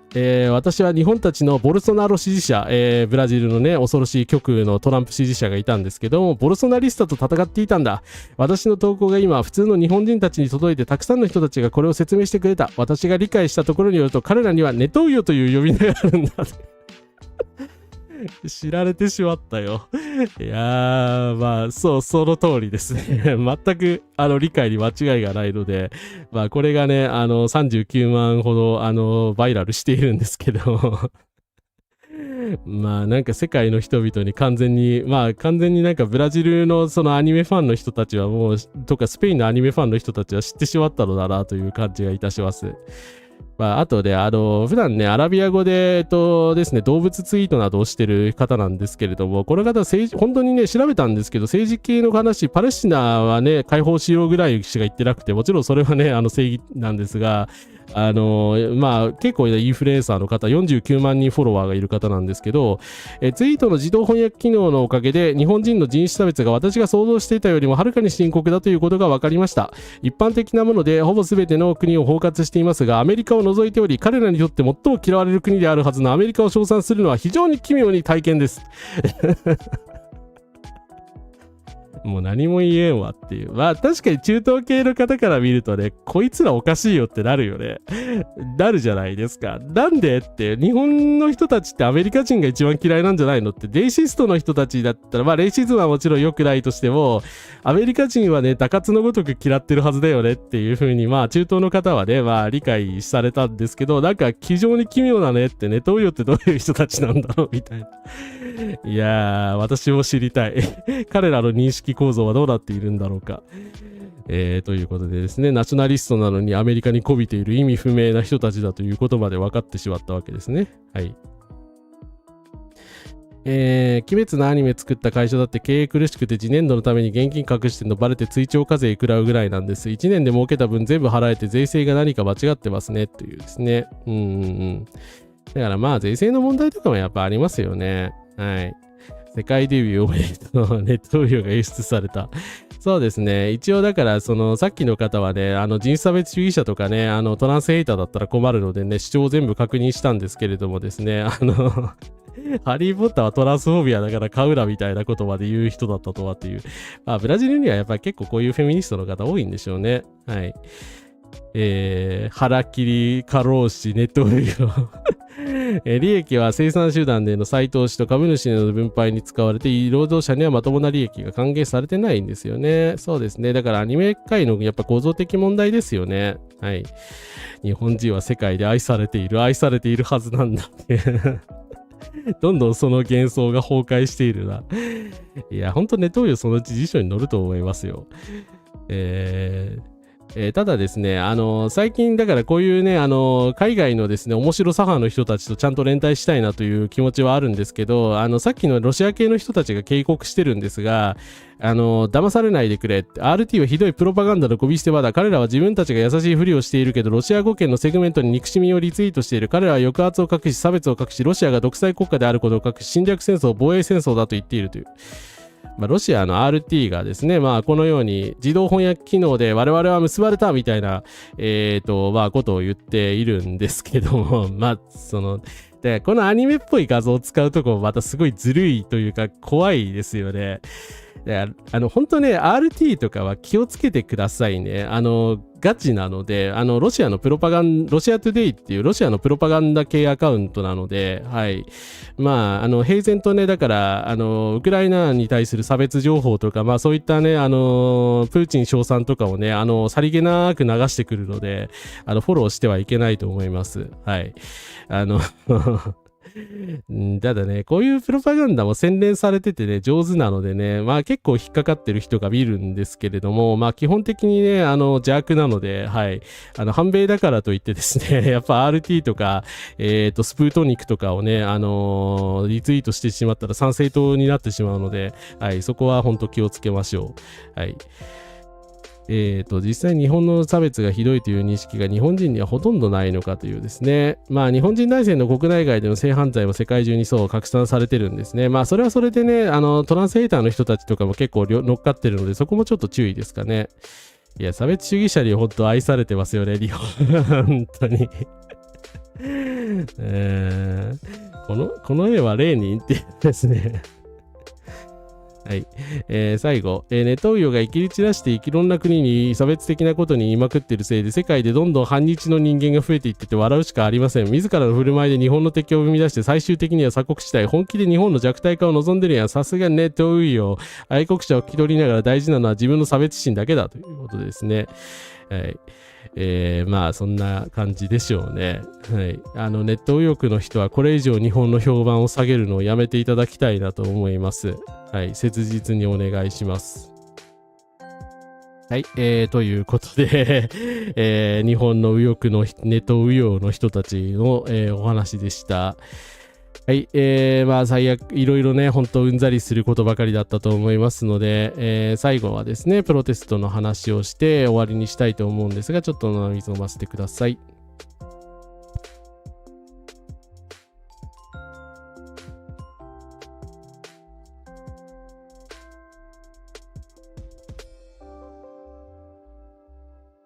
はい、失礼しました。世界に日本のダメなところが知れ渡っても今の日本の内向きさを思うと日本が自分は預かり知らないものは存在とするしないとする人が割といそうで、いや怖いですよね本当にね結局こうやって海外からバシバシ言われても多分ネット右翼の人たちはね認知を改めないと思うし、なんか外国人がなんか言ってるみたいな感じになっちゃうんだろうからね、どうしようもないですよね。はい。でもね、どういうこそ日本の今の右翼の姿ですからね。それが海外から批判されるのはね、歓迎するしかないですけど、もちろん RT とかは別として、こういうリベラルな人たちとは連帯していかなきゃいけないなと思いますね。はい。そうですね、日本のガラパゴスぶりってやっぱり言語の壁に阻まれてたところが結構大きいと思うので、パランティアじゃないですけどね、右翼テックのね、イーロン・マスクが思わぬね、副作用というか、彼らとしては多分、だから右翼の人たちを国際的につなげたかったんだと思うけど、左翼の方がつながってしまうというですね。まあそれはナショナリストは嫌われるでしょ、どこの国行ってもって感じなんですけれども、まあその辺を深く考えてなかったんでしょうね。はい。ですね、今日私80人以上のネトウヨ総攻撃になって、そうなんですか？ちょっと後で確認します。お疲れ様です。自分を大事にして、鍵とかに一時するとね、今寄ってこなくなるので、はい、おすすめです。本当気をつけられてください。親米と反共主義こそが日本の戦後欲の本流ですからね。まあそういう意味ではやっぱりね、本流なんですよね。胃の中の蛙がね。はい。ということでちょっとうんざりしますけど、本当皆さんもね、なんだかネトウヨの攻撃にあったら気をつけてください。はい。本当ケイトさんね、本当心配なので、あんまりね、馬どもに相手しないようにしてください。はい。彼らはね、多分、まあ言っても聞かないと思うので、はい。ということで、プロテストの話を最後してちょっと終わりにしたいなと思います。すいません。さっき、ちょっと忘れてたけどね、さっきの門水さんの発言、ごっこ遊びをですね、もう一回こするんですけど、自民党の門博子衆院議員、まあ先ほどね、ヘイトスピーチを吐き散らしていた前立化があるとバレてしまった人ですが、インターネット番組アベマ TV で国会周辺の市民によるデモ活動、ごっこ遊びなどと揶揄したことに批判の声が上がっていると。国会周辺のデモはスパイ防止法の制定や憲法改正に意欲的な高市政権に対抗しようと自民党が3分の2議席を獲得した、衆院選後に本格化し、まあ、今ね3万6,000人とか集まるようになりました。はい。まあ完全にね大衆運動として成長していると思います。はい。で、まあ本気で政治を変えるんだったらなんか政党を作れみたいな、なんか神谷宗平さんみたいなことを言ってるんですけれどもいや、あなたは議員やめてください。誤読による誤解で炎上したのでマジ迷惑してましたというですねそれはいやー、本当ね、本当一時鍵明かりするとかね、対策取れると思うので、はい、自分をまず第一に、対応されてください。同盟企業さんもね、同様の解説のポストしてたんだということでですね、門博子先生の過去ポストよりやはり偉くなると人は変わるものですね。個人的には日本でもっと気軽なデモカルチャーが育ってほしい。事前に許可取って節度を持って自分たちの主張を議会に世間に訴えることまで眉を潜めるのはいけない。緊急時だからこそ自由や人権、民主主義を否定する論調に注意を払いたいと、2018年にはなんかこんなことも言ってたらしいんですよね。随分人って変わるものですね。はい。ということでですね、まあデモはですね、では加藤さんが何を言おうとですね、もう大衆運動として成長しているので止めようがないと思います。毎日新聞の写真部にはよくデモの取材をしているいいカメラマンの後藤さんがいらっしゃいますということでですね、今回やたら毎日を取り上げてますけど、後藤優奈記者の写真本当いいんですよね。すごいいいと思いません？私で82歳孫3人、ひ孫3人、戦争はまっぴらごめんですっていうですね、まあ本当わかりやすいし、まあね、こういうデモをね、やっぱり好意的に取り上げてくれてるのはね、すごいわかりますしね、写真の自体も素晴らしいので、はい。まあ、後藤記者みたいな人がね、もっと頑張ってほしいなと思いますし、評価されてほしいなと思います。はい。で、まあ、共産党の本村さんですけど、平和の憲法でじゃないかという新しいコールが爆誕した道行く皆様もかなり注目し、飛び入り参加のコールはありましたということで、なんかついにですね、じゃないかっていうですね、言い出すということで、ちょっとこれ音出しちゃおうかな。ちょっと音出しますね。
はい。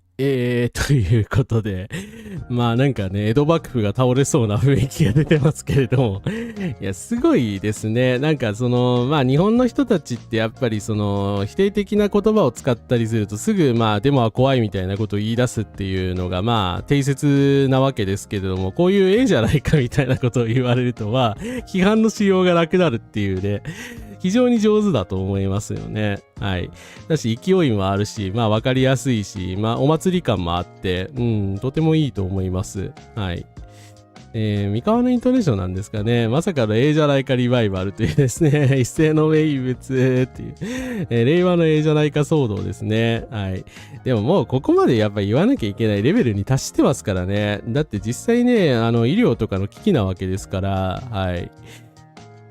そしてあと他にはですね、オタクの人たちもなんか頑張っていて、みのりのヘルメットデモ隊の皆さん、安森みのり同士のヘルメットでございます。しばらく被ってたんですが、右翼の外出者にそこのヘルメット野郎と名指しされてしまいました。多分審査欲的な人だと思われたんだと思いますが、これは最近新編遊戯を公開され、新ストーリー新章に期待が集まる大人気アプリゲーム、ブルーアーカイブの二次創作グッズでございますということで、っていう感じなんですけど、はい。美少女ゲームのブルーアーカイブに安森みのりさんっていうこういうキャラクターいるんですよね。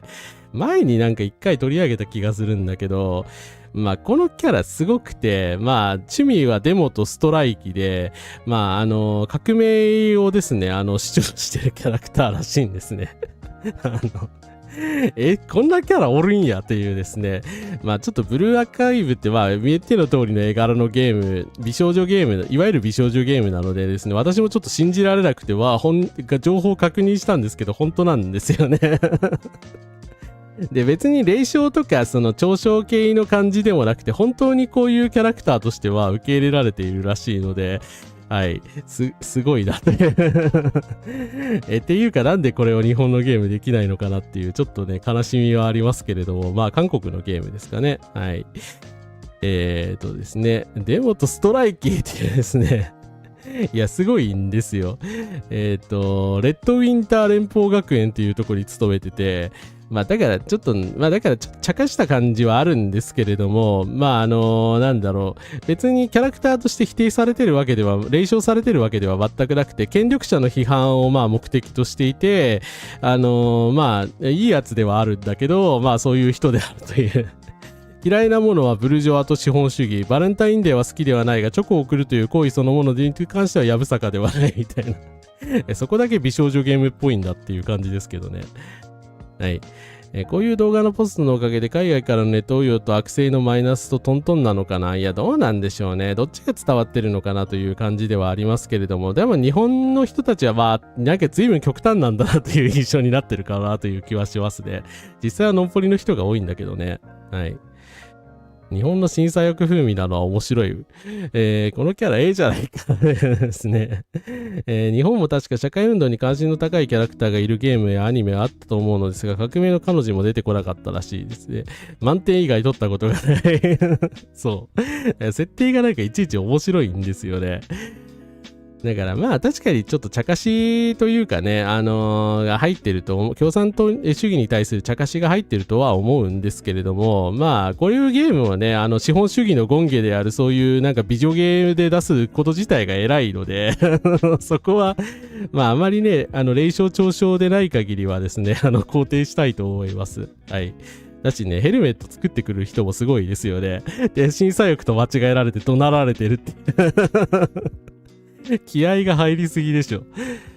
で、まあ、ただね、ペンライト持ってる推し活系とかオタク自称系と呼ばれる、まあ、人たちは、デモに参加するハードルを下げることそのものを目的としているので、まあ、絶望的状況における一つの回として正しいと思うんですね。で、まあ、この方、シールズの自体から支持してたらしくて、シールズの敗北以降、まあ、デモが社会変革の手段として、まあ、信じられなくなったと。で、安保法制で止められるし、選挙で自民党は負けるし、安倍政権を倒せると素朴に思っていたけれども、現実は真逆だったからみんな絶望してしまってバーンアウトしてしまったと。で、左派の運動がまあしぼんでしまったという反省から、まあ、デモ自体を目的とした方がいいんじゃないかと。まあ、じゃないかという。まあ、ああいうノリについていけないっていう人はいると思うんですよ。私もどっちかというとそういう人間なので、陰キャなので、デモをした後はね、速攻帰るし、みんなと交流したりとかもあんまりしないし、まあ、ただ黙ってスタンディングしてるだけとかの時が多いんですけど、まあ、だからデモに対して純粋性がないっていう批判もあるんですけど、まあ、ポピュリズムっていうかね、デモは大衆のものなので、人数が増えたらね、やっぱりこうなるんですよ。はい。それはね、受け入れざるを得ないと思います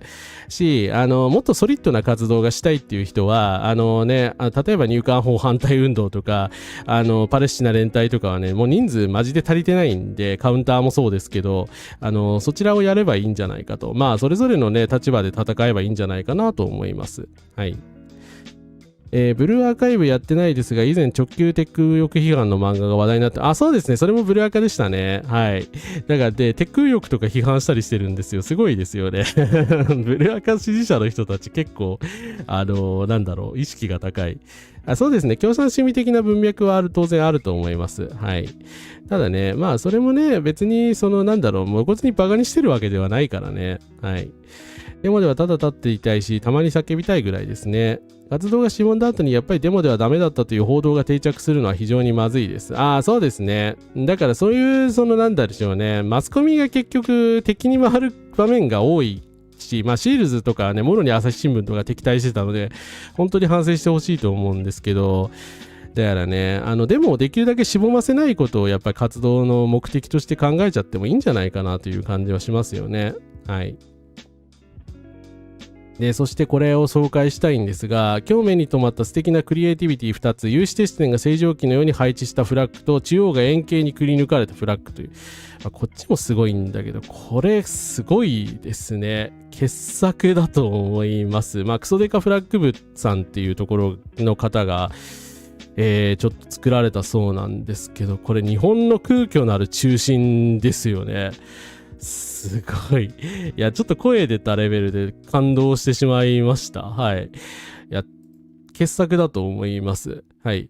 クソデカフラッグ部内で話し合って、このフラッグの名前はアナーキーフラッグというものになりました。誰でも自由に作って OK です。ということでですね。だからこれ国旗損壊罪の批評にもなってるんですよ。だから日本の中心は何もないと。ね、赤い丸はないということでですね。まあ、いろんな意味でね、すごい批評性がありますよね。で、まあね、美しい、見た目的にも美しいし、で、メッセージングでもある。で、これが国旗損壊と言えるのかという話でもある。元の国旗よりも美しくなってるわけだから、美的にはね。はい。だからね、すごいですよね。本当にちょっと言葉が出ないレベルですごいなと思いますし、なんかノーベル平和賞だなと思いました。ちょっと褒めすぎですか？いや、でも感動しましたね。こんな技術っていうか、こんなね、感性のある方がやっぱりまだ日本にいるんだっていうところにちょっと感銘を受けましたね。はい。ブルーアーカイブ上場の目的だったらそうですね、敵として出すと思うのでね、まあ、美少女にしないと思うのでね、はい。そこはね、ブルーアカのね、作者の人たちはある程度分かってくれてるんじゃないかなとは思います。いやー、アナーキーフラッグで素晴らしいですよね。名前もすごいし、アナーキストですね。いや、このフラッグすごいですよね。はい。で、まあこういうね、フラッグとかを作られてるね、人たちがいるわけですけれどもね、このフラッグどれもね、素晴らしいんだけれどもね、やっぱりこれちょっと突出してますよね。はい。だからこのシンプルなデザインで全てを語っているというですね。まあ、それでちょっと検索して見つけたんで、ちょっと面白いんで、まあ、興味ある人読んでほしいんですけど、そもそも日本の空虚なる中心って誰が言ったかっていうと、ロランバルトっていう人がですね、まあ、日本を批評して呼んだ言葉なんですよ。まあ、これ興味ある人はね、読んでほしいんですけど、日本のね、皇居を空虚な中心っていうことを呼んだと。まあ、要は、東京のど真ん中に、天皇っていう人が住んでる皇居っていうとこがあるんだけど、そこには見事に何もないと。開発が禁止されてるからですね。で、一応、確認したんですけど、皇室の財産っていうことになってるらしくて、まあ、要は国家的にね、国有財産なんで、手出しすることができないそうなんですね。ふざけてんなと思うんですけど外苑は定期で開発する。明治外苑はね、定期で開発するくせにね、ふざけてるなという話なんですけれども、ロランバルトっつう人が、ですね、日本を批評して、そのね、ちょっとオリエンタリズムというか、その日本に対するそういうね、白人の人なので、目線はあったと思うんですけれども、日本の中心にはね、何もないし、その権力の座だけが、ボーンって存在してて、他の人たちもそれを透明化してて何も気にしてないと。だから、ここを変えない限り、日本はね、やっぱ変わらないっていうところではありますよね。で、バルトがそういうこと言ってから50年ぐらい経ってるんですけど、全然ね、だから反転の運動もしぼんでしまって、何もね、変わってないわけですけれども、その中でね、ついにこういうフラッグが出てきたっていうこの意味が大きいと思いますね。はい。ですね。最初からこれを意図して作られたものも損壊になるんですかね。いや、そういうことですよね。だから、これが国旗損壊って言えるんですかって。だから、で、日本ってこういうものじゃないんですかって。で、東京の真ん中に穴が開いてるでしょってこれ皇居なんじゃないんですかっていう。だから、右翼の人たちがありがたがってるものってね、真ん中に何もないっていうことですよねっていう。だからこれ以上ないぐらいの批判になってますよね。はい。そう、天皇制解体ですよ。はい。ということでですね、ついにこういうアナーキーな運動が出てきたというのはですね、肯定的にね、やっぱり取り上げていきたいなというふうに思います。はい。で、日本国憲法全文本当にかっこいいからちゃんと読んだ方がいい。日本は平和を守っておとなしくしてようなんてことは一言も言ってない。全世界から平等と貧困をなくそう。俺たちはその柱となろうということを言ってると。これ事実ですよね。私もだから全文が一番好きなんですけど、日本国民は恒久の平和を念願し、人間相互の関係を支配する崇高な理想を深く自覚するのであって、平和を愛する諸国民の公正と真偽に信頼し、我らの健全と生存を保持しようと決意した。我らは平和を維持し、専制と累重、圧迫と偏境を地上から永遠に除去しようと努めている国際社会において名誉ある地位を占めたいと思う。我らは全世界の国民ですよ、これ主語が。で、等しく恐怖の欠乏から逃れ、平和のうちに生存する権利を有することを確認すると。だからこれが日本の理念なんですから、イスラエルを何とかしなきゃいけない義務があるんですよ、我々には。ね、当然じゃないですか。それが全文の精神ですから。で、なんか人間の良心を信じすぎみたいなことをこの家森さんっていう人に噛みついてきた人がいるんでらしいんですけどね、完全に逆ですよね。日本が何やったかを知ってる。過去に、このね、空虚な中心を使って何をしたかみんな知ってるし、分かってるから、そのカウンターパートとして全文ってのが作られたわけですよね。GHQ の意図がそこまでしてたか分かんないけど、人間を信じられないから当たり前のことをわざわざ最高法規として書いたのであると。文全体からは人間の良心に任せてしまったことの深い後悔を感じる。人間を放っておくとすぐ戦争と差別をすることが分かっているというですね。だからね、当然でしょう。日本軍が日程が何をやったかを知り尽くしている人間が書いたものですから、当然の話だろうと思います。で、最初に言ったね、パランティアの人たちの話に最後戻りたいんですけど、要はピーター・ティールも、このね、カープンもそうなんだけど、彼ら人間の良心とかを全く信じてないんですよ。でも彼らはそこで、シニカルに走って、要はテックがね、俺たちが、そのテック AI でお前らを支配してやるからね、管理を受け入れろみたいなことを言ってるわけですけれども、それは間違ってるんじゃないかと思うんですよね。人間の良心には確かに任せすぎてはいけない、期待できないっていうのはその通りだと思うんですけど、だからこそやっぱり理想とかをですね、追求することが必要だと思うんですよね。それをやめて、やっぱり累重してしまったらですね、結局こういう人たちの支配を受け入れるしかないと思いますので、それはね、ほんと間違った考え方だし、専制と累重、圧迫と偏境をですね、地上から永遠に除去するんだったら、パランティアをね、我々倒さなきゃいけないと思います。はい。そういうね、理想を掲げてですね、やっぱりやっていかないとですね、もちろん具体的にプラグマティックな法理討論としては、そのバーンアウトしたりしたら困るから、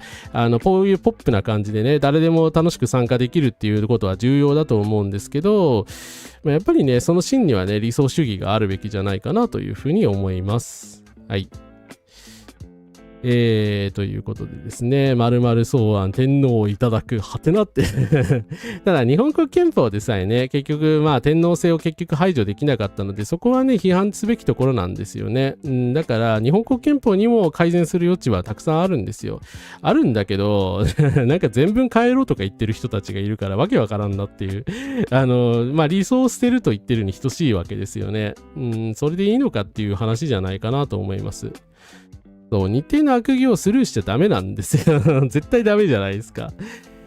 他の国の憲法全部は大体自国のことのみを書いています。自国民の権利を守るために憲法を作ったという立て付け。その点で日本国憲法はもっと遠くの地平を見つめていて、こればかりは素直に称賛すべきだと思います。そうですね。はい。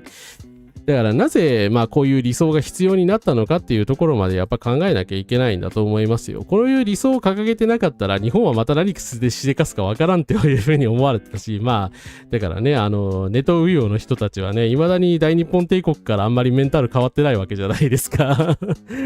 だからね、なんかこういう人たちをのさばらせちゃいけないんですよ。はい。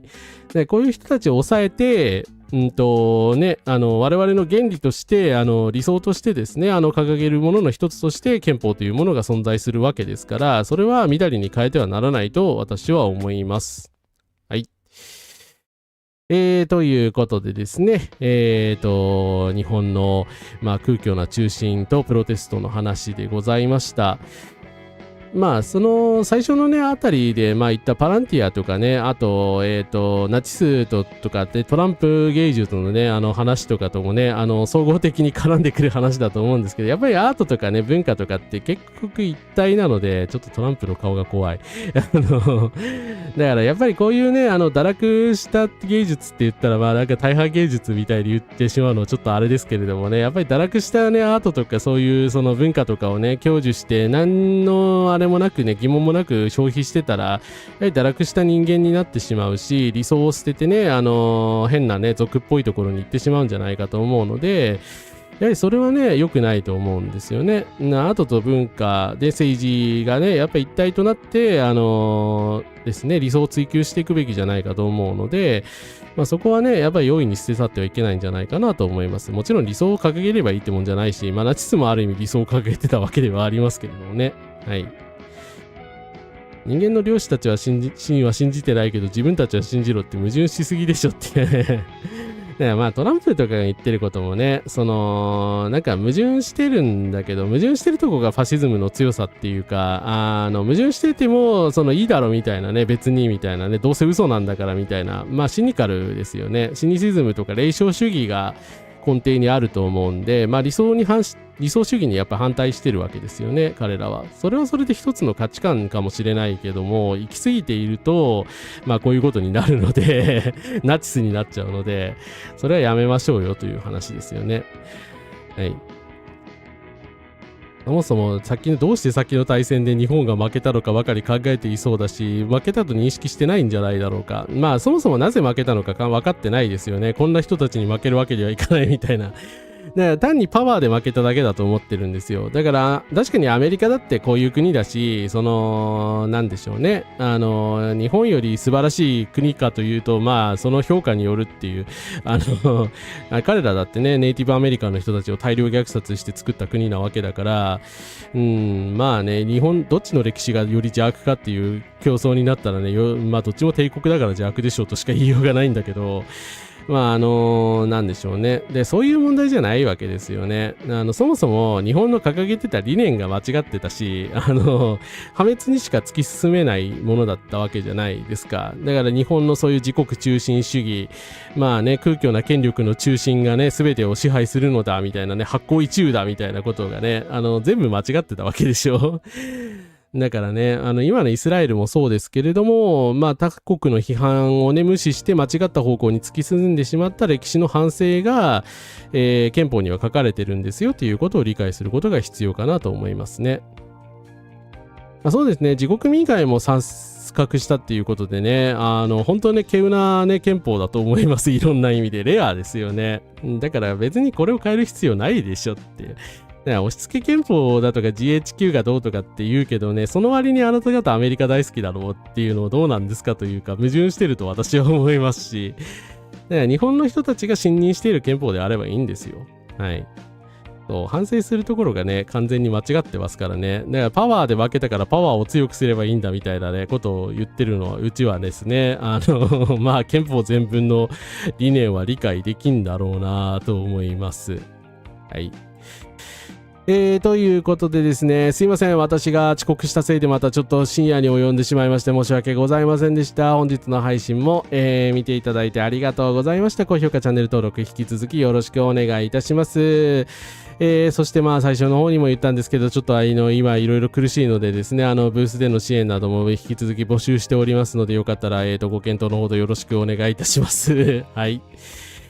ということで、ありがとうございました。お疲れ様でした。戦争、紛争、虐殺、差別、強権、政治反対。日程の蛮行に対する総括が未だに日本国民足りないと思います。いや、全くそうですね。本当足りないですよ。全然反省してもしすぎるということはない。っていうか、今まで全然反省してこなかったから、まあ、今までのツケが来てるわけですよね。まあ、途中藤本先生のドラえもんの話取り上げましたけど、ああいう立派なね、人はたくさんいたけれども、まあ、結局その日程の政治をね完全に反省できたかって言えばね、まああんまりドラえもんにもそういう視点は残念ながらないわけで、そういうこと言ってるで、ストレートに書いたのってまあそれこそ裸足の弦というか、まあ一部の作品だけだったわけですから、やっぱりねちょっと不十分だった面はあるわけですよね。だからまあそこはね我々がやっぱりちゃんとやっていかなきゃいけないところだと思いますので、まあ今後もね全力で反省しつつ、頑張っていきましょう。そうですね。被害者、側面をね、強調しすぎるのは良くないですね。まあ、被害者ナショナリズムだとよく言われてますからね。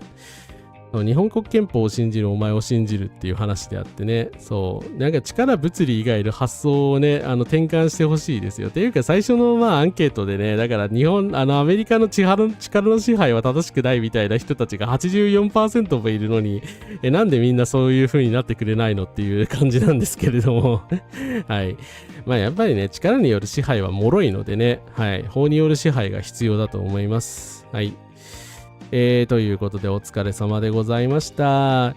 権威主義粉砕していきましょう。パワーやーじゃないまあ理想ではい。そうですね。だからちゃんと反省してね、国旗を変えてくれればね、まあアナーキーフラッグをわざわざね、制作した人は素晴らしいと思いますけどね、デモで旗振ってもよかったと思うんですよね。だから日本がナショナリズムみたいなのやっぱり肯定できなくなったっていうのはね、そこが大きな原因だと思うので、はい。ですね。やっぱり日程の反省はね、指定しすぎるということはないと思います。はい。秋葉のレガリポストありがとうございます。ありがとうございます。拡散ありがとうございます。すみません。皆さん、本当ご迷惑かけて、はい。ちょっと私も頑張って続けて、バーっとしないように続けていきます。ありがとうございました。ということで、本日もありがとうございました。次回の配信は4月24日に、まあなんかね、問題点が多すぎてですね、口が追いつかなくなってるのでね、また時事雑談やるかもしれないし、まあ、フリートーク形式でやるかもしれないですね。はい。まあ皆さんのコメントも読みたいのでフリートークにしようかな。まあちょっといろいろ考えておきます。その後は25日はですね、またスカーレッタで、ですね、ちょっとゲーム新しいのやろうかと思ってます。あと26日はですね、メンバー今回新しく入ってくださった方もいらっしゃるのでありがとうございます。ありがとうございます。そういう方向けにもですね、国会ですね、中継最近やってないので、ちょっとそちらの方やろうかなと思ってますので、よろしくぜひお願いいたします。はい。ということでですね、はい、差別と、侵略に反対ということで、はい、本日も皆様お疲れ様でした。ありがとうございました。お疲れ様でした。おやすみなさいませ。